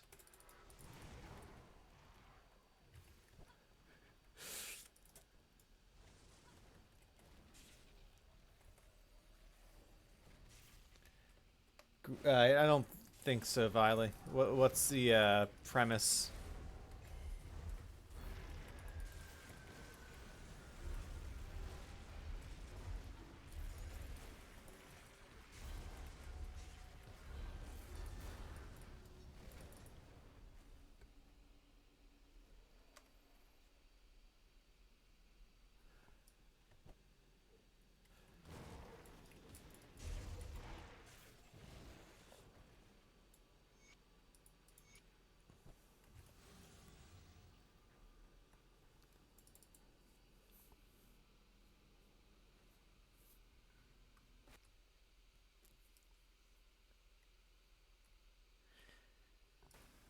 Yeah, fortunately, no one wants to talk about that miso right now.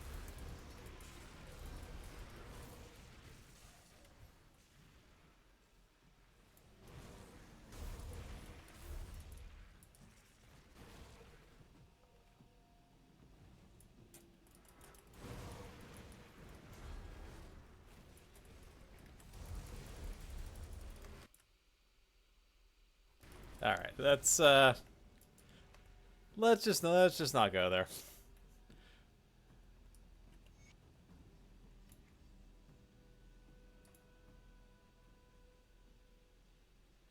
All right.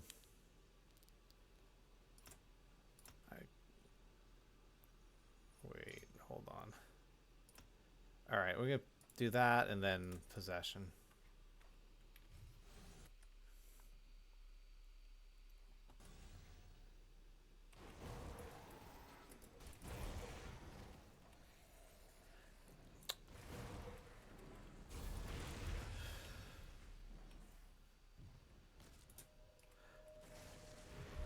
I'm starting with. I'm calling it pre-industrial revolution espionage sans gunpowder with light fantasy elements, as in there's magic, but it's very weak in the world. I might create a concept where it used to be significantly stronger, which would allow for some prequels down the line, but it's mostly alternative world, humans being human, some interesting special abilities, but nothing crazy. You're not tanking an entire army with your magic abilities. I think I went very far for this into Sanderson's limitations are more interesting.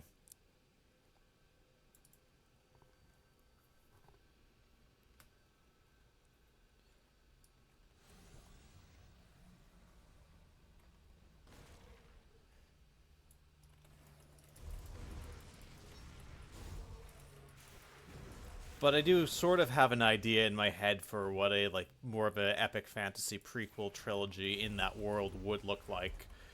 But I will not get around to that for at least a few years.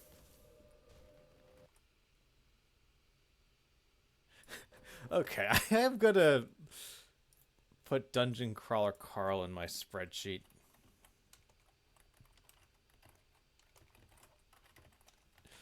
Alright. It's written down, I'll look for it later.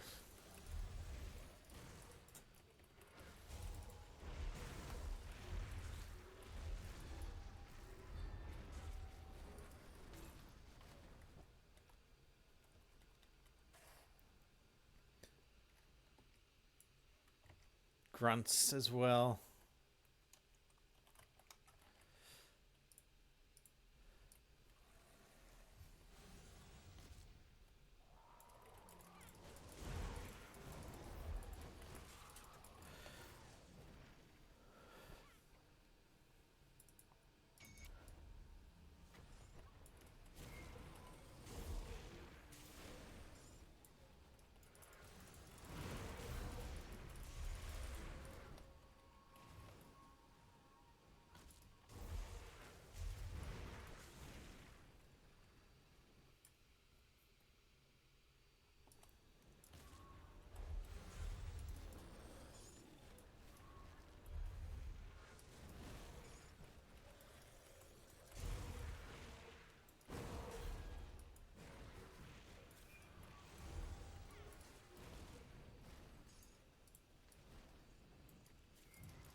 Well, Sanderson is kind of a commitment. He's not. It's not Wheel of Time, which of course he finished after Robert Jordan passed away, but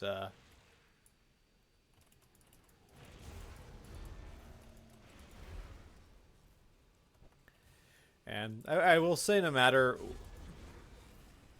how bad, even if I think he botches his entire Cosmere terribly, I'll say, one, he still had some great books in that setting, and two, I'm always going to appreciate him finishing Wheel of Time. Like, that will never change.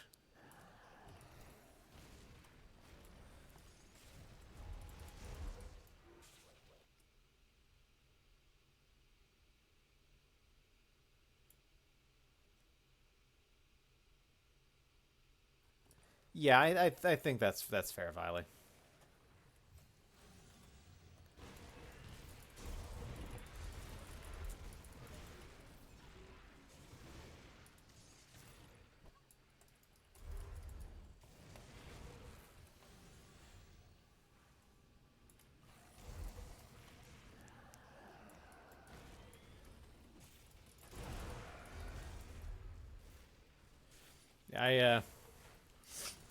I'll download some. I'll find some random series on Kindle Unlimited, and I'll read the first book. And it's like, oh, there's 7 books. Okay. And, you know, you find starting in book 5 or 6 that the books are now 50% longer than the first ones, which I think a lot of writers struggle with bloat and trying to keep that down. But I figure no one will read a 1,200 page first. Well, okay, not no one. Clearly, we're people who have read Brandon Sanderson here. But most people won't read a 1,200 page first book. But if you have a 600 page first book and they like it, and eventually the last couple books are 1,200 pages, they might slog through them.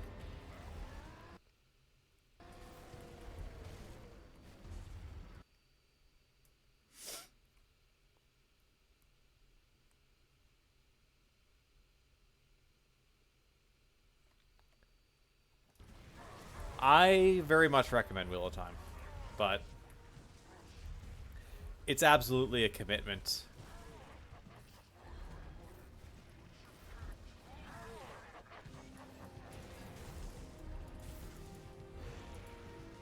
I started rereading it and I got distracted by a bunch of other stuff I want to read, but I will definitely reread it once, maybe even more than once.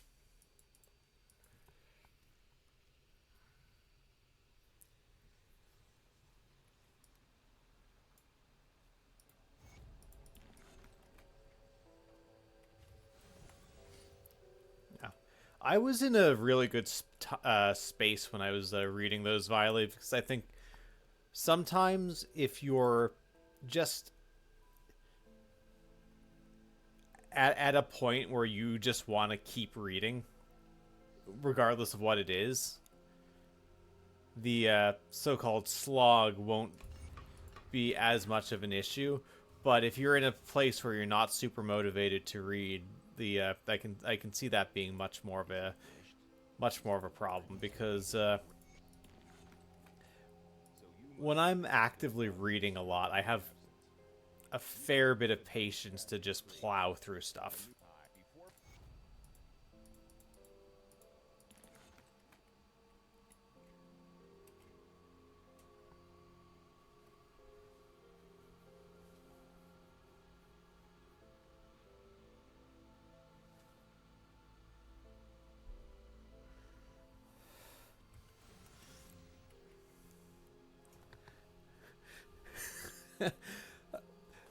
Brandon Sanderson's last book would like to have a word with you there, Viley.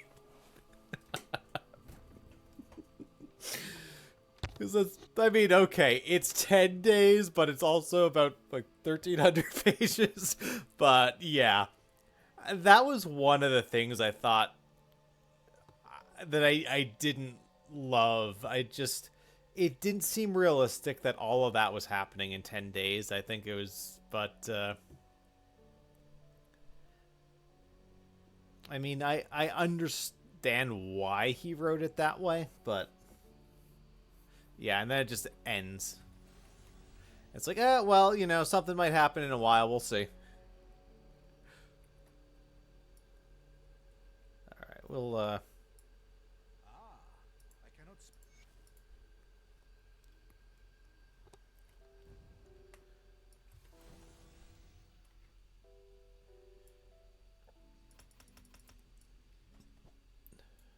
So, you the three go to.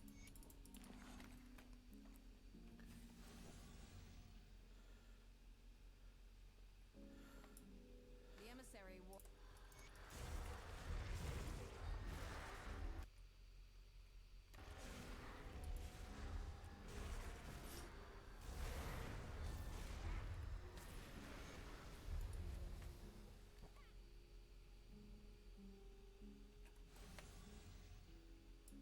I could hear the.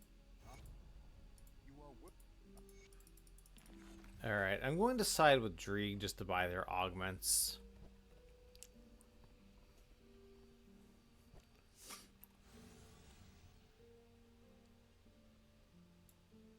The weeping much per.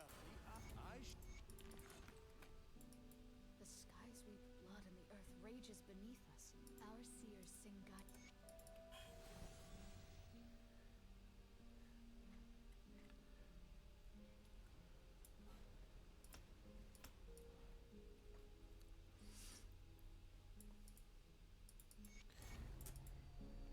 Oh,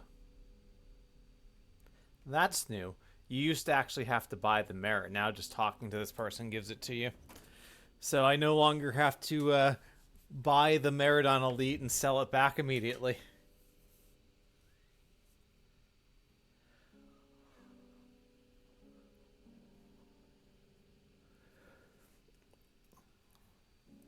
Yeah, the epicness of Stormlight and the ambition behind it, I appreciate, but it did. I think it did spiral, and it did end up having some issues. And granted, I will say Brandon Sanderson's series with issues is still better than a lot of other writers.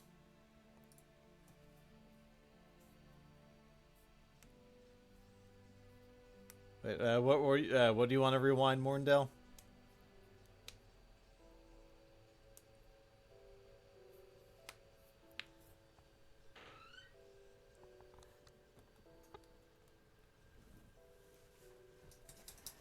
All right, I'll be. All right, my dog is staring at me to go out, so I'm gonna take her out. But so what happens with there's the quest to buy the merit where you talk to the guy in Forgotten Gods, and then you buy the merit and you get XP for it. On Elite, I'll always buy it and sell it back immediately just to get the XP. But now talking to the person who tells you to buy the merit gets you the XP. You don't actually have to go to the vendor and buy it.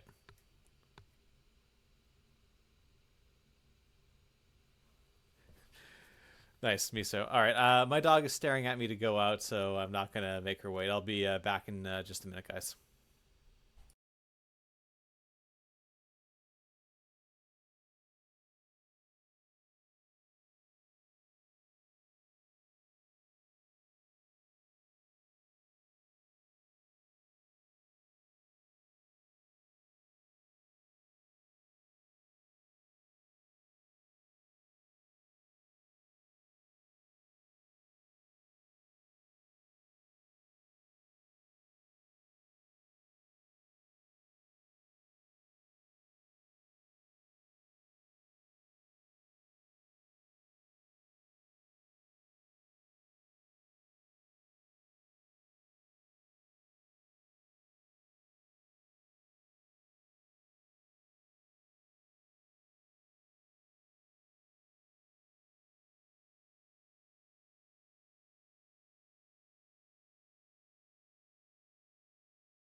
And we're back. I've got probably another 20 or so minutes. So yeah, we'll start Act 2. We'll go A-bomb. Might even get A-bomb.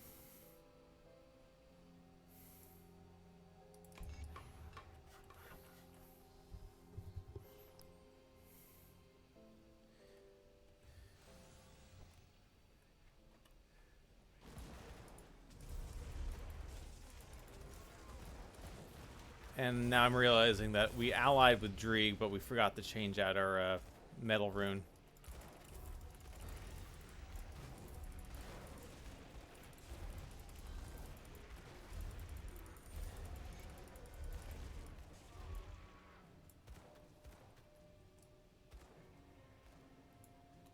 Alright, you know what? Let's actually do a couple things.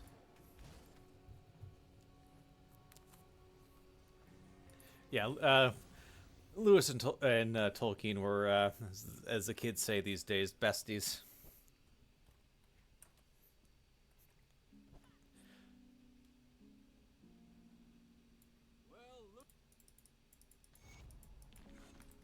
Come see what's left of my wares.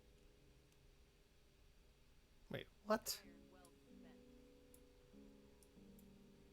How does siding with you not Come see what's left of my wares. get me access to that? Is that only with the merits? Alright, whatever. We're still progressing fine. It's, we are going to go back to Devil's Crossing, though. And what's our dynamites? Oh, we have 7. Yeah, okay. We're good.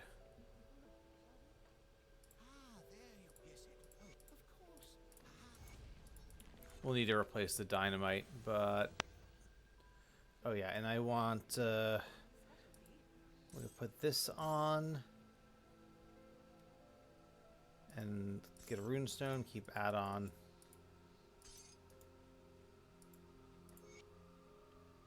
Alright, so these resistances aren't perfect, but they're kind of good enough for now.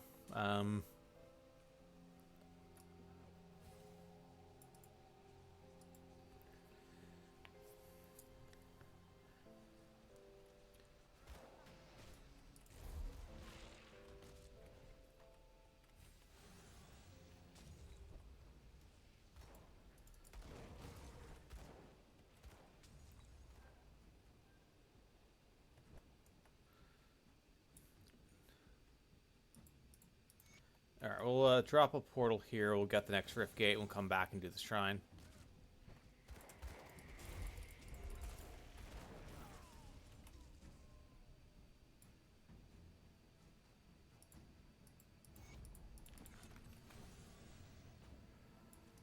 We actually, it's a decent spot with a few extra Aether Crystals, usually.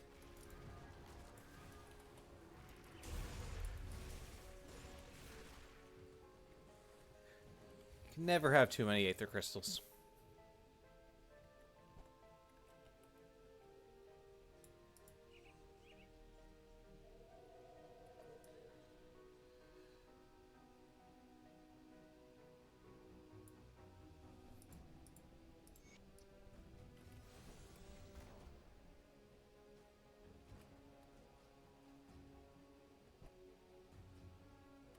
Alright, Vengeful Wraith is going to be too expensive for this shrine, I think, unfortunately. Oh, what am I doing? I'm supposed to go back.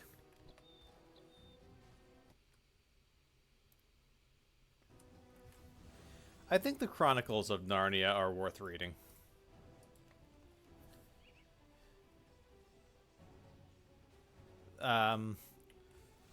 Obviously, when you're reading them, you will probably figure out, if you didn't know, starting very, very heavy Christian allegory.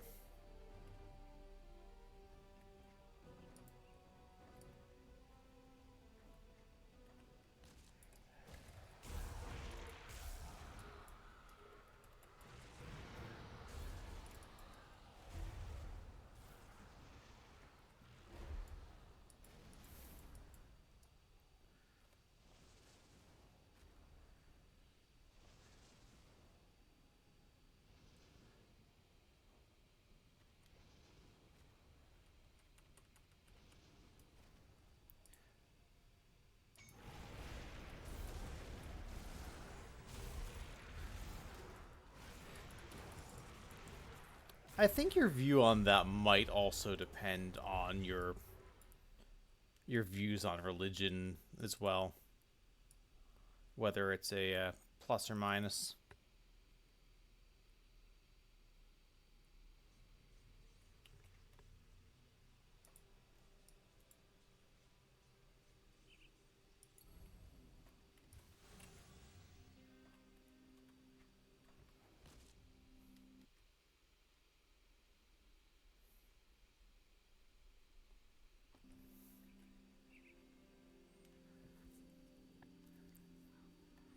You have been recommending Pratchett, and I keep telling you it's on the list.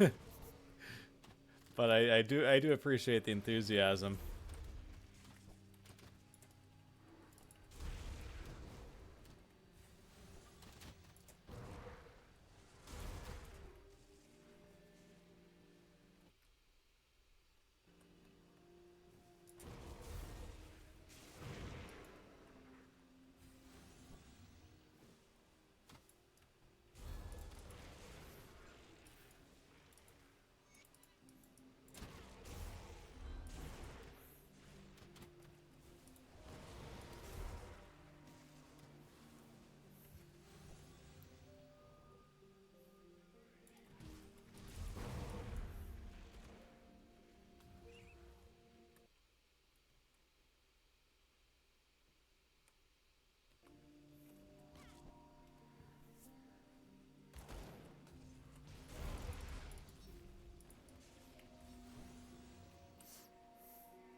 Alright, let's avoid the Shamblers.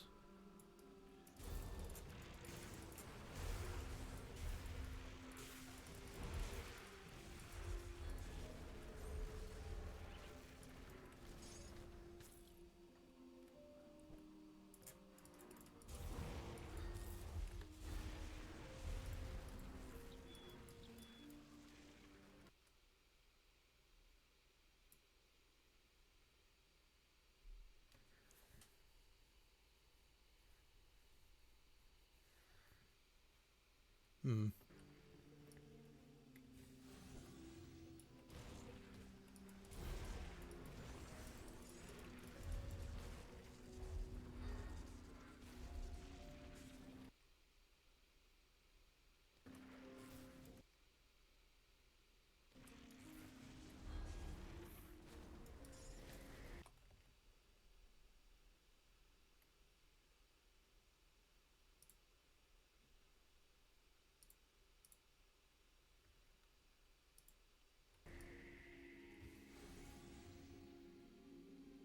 What's up, Kibbits? Welcome in. Catching us close to the tail end, but I was feeling like playing Grim Dawn today, so we'll do Grim Dawn today and tomorrow, and then we'll do the variety stuff Wednesday, Thursday, Friday.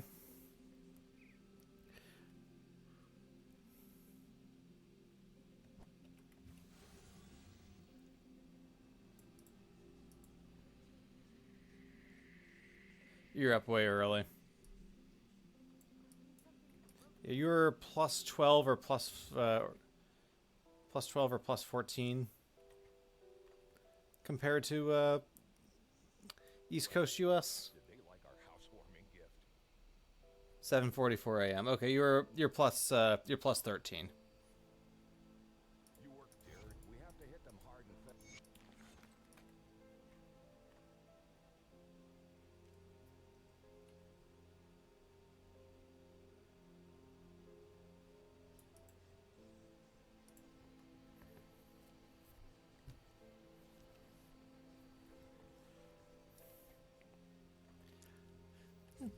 There's probably a decent overlap, Miso, with people who like nerding out over games and people who enjoy nerding out over books and fantasy worlds and such.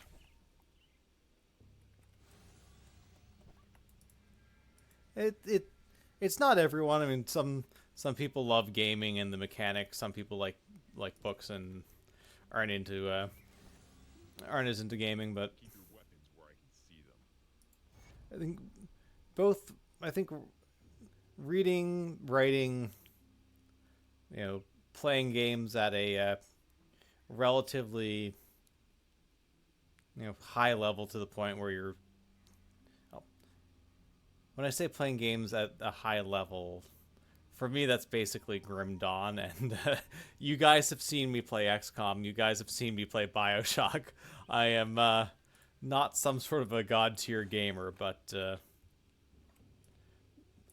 when I get to know something pretty well, I end up being pretty good at it.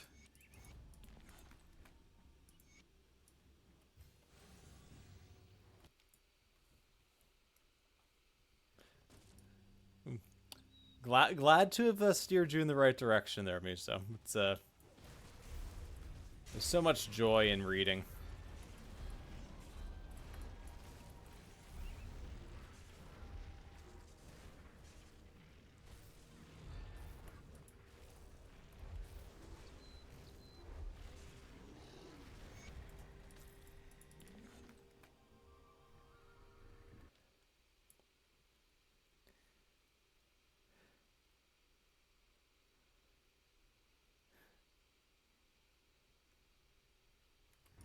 I mean, there is actually pretty good lore in Grim Dawn.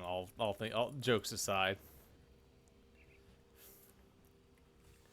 I think I was asked about TQ2 at one point, Farnsworth. I said, I want to wait until it's much closer to being out of early access, more class combinations, more of the game available. I've liked what I've seen so far, but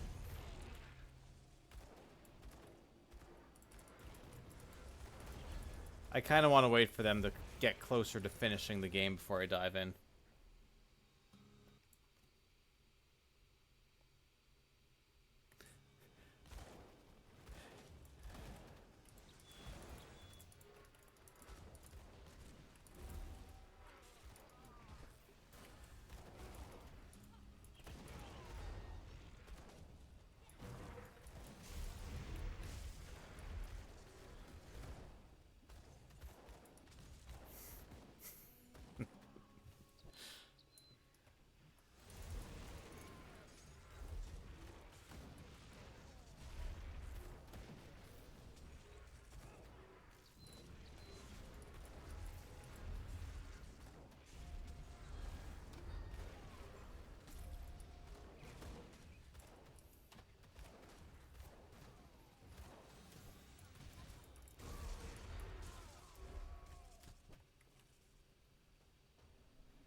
Oh, they basically made Radigan set acid, and it's like acid Deceiver with sigils and runes.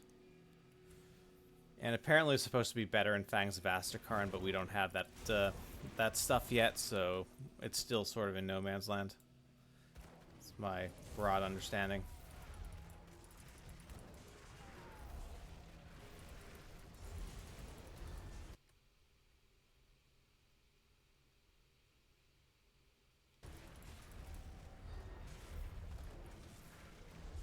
The whole we're doing this with FOA in mind, but FOA is not out yet.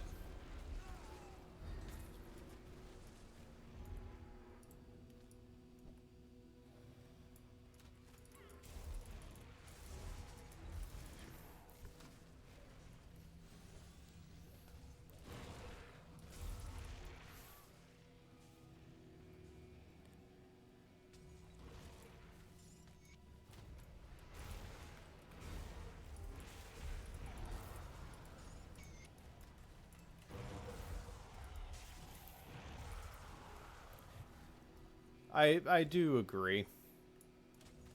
Riley, just if they're going to have it be a certain way in Fangs of Astrakarn, that's fine. And I mean, maybe if they changed it on, if they literally said, this is the final pre-FOA public play test, and in, you know, 6 weeks we're launching Fangs.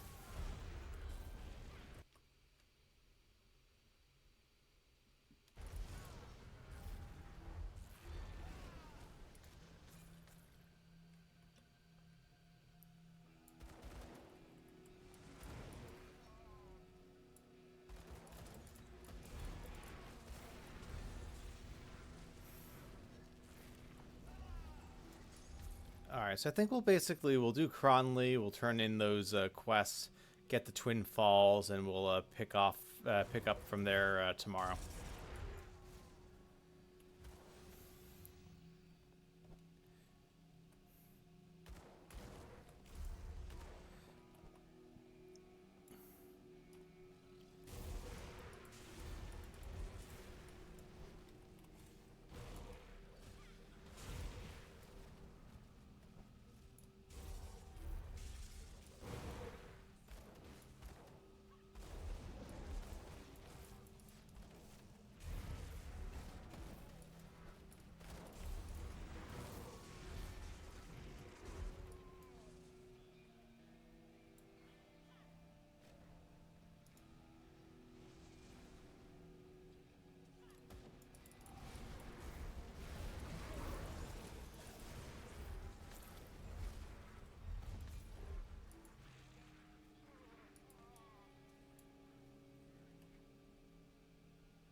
No, Lokar has not been made easier.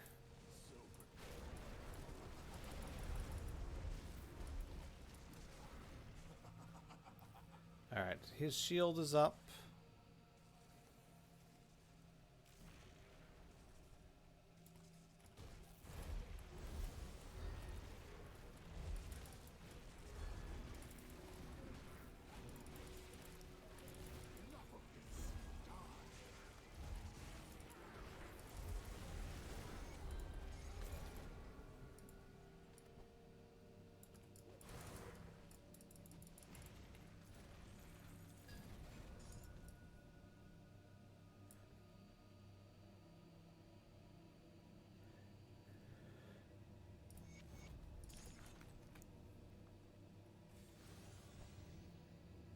I'm guessing he's asking just in recent patches has Lokar become easier, because I think Farnsworth's been away from Grim Dawn for a little bit.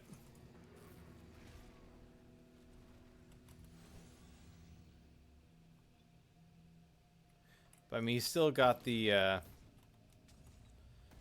same Sunder on all of his attacks and everything.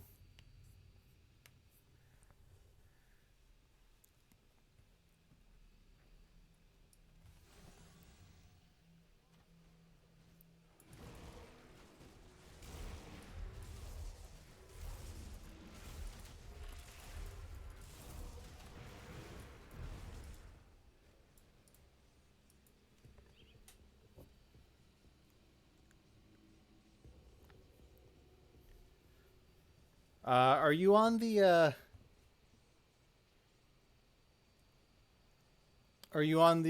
playtest patch, Farnsworth? Because they did buff the damage Wendigo Totem does. On so that and the Dark One set does for Wendigo Totem. So It's possible the build ended up getting buffed. Oh, not playtest. Okay.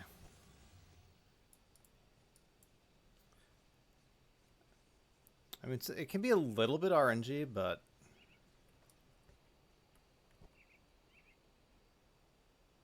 Come, friend, right to business.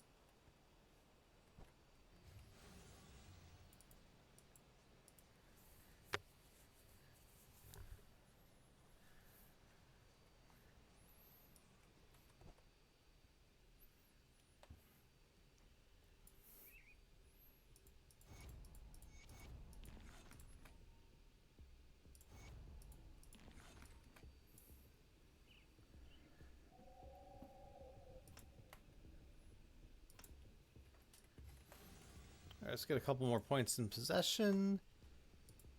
I guess we'll head to town.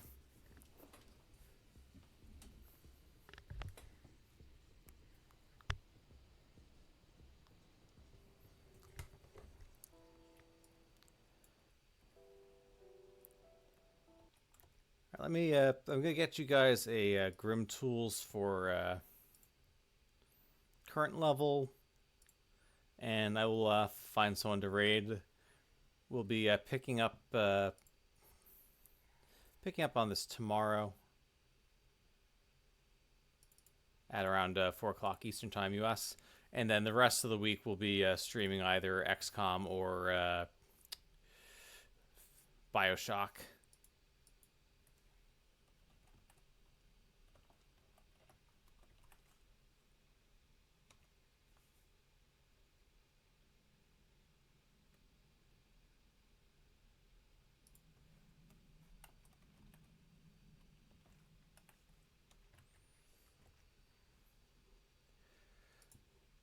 So let's see who's on.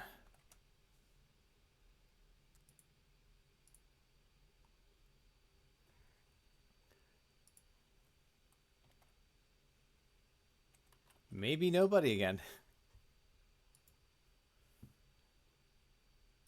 Warborn was on earlier, but it's really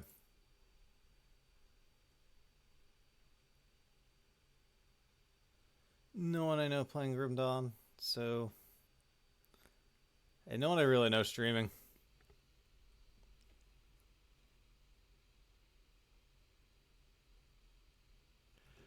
But appreciate all you guys hanging out. Marzola, thanks again for the raid. Viley, thanks for the resub, all the new follows, and we'll continue this build tomorrow, and Bioshock or XCOM the rest of the week until the weekend, and then we'll be back to Grim Dawn Saturday, Sunday morning. So I will see you guys then. Have a good one. Cheers.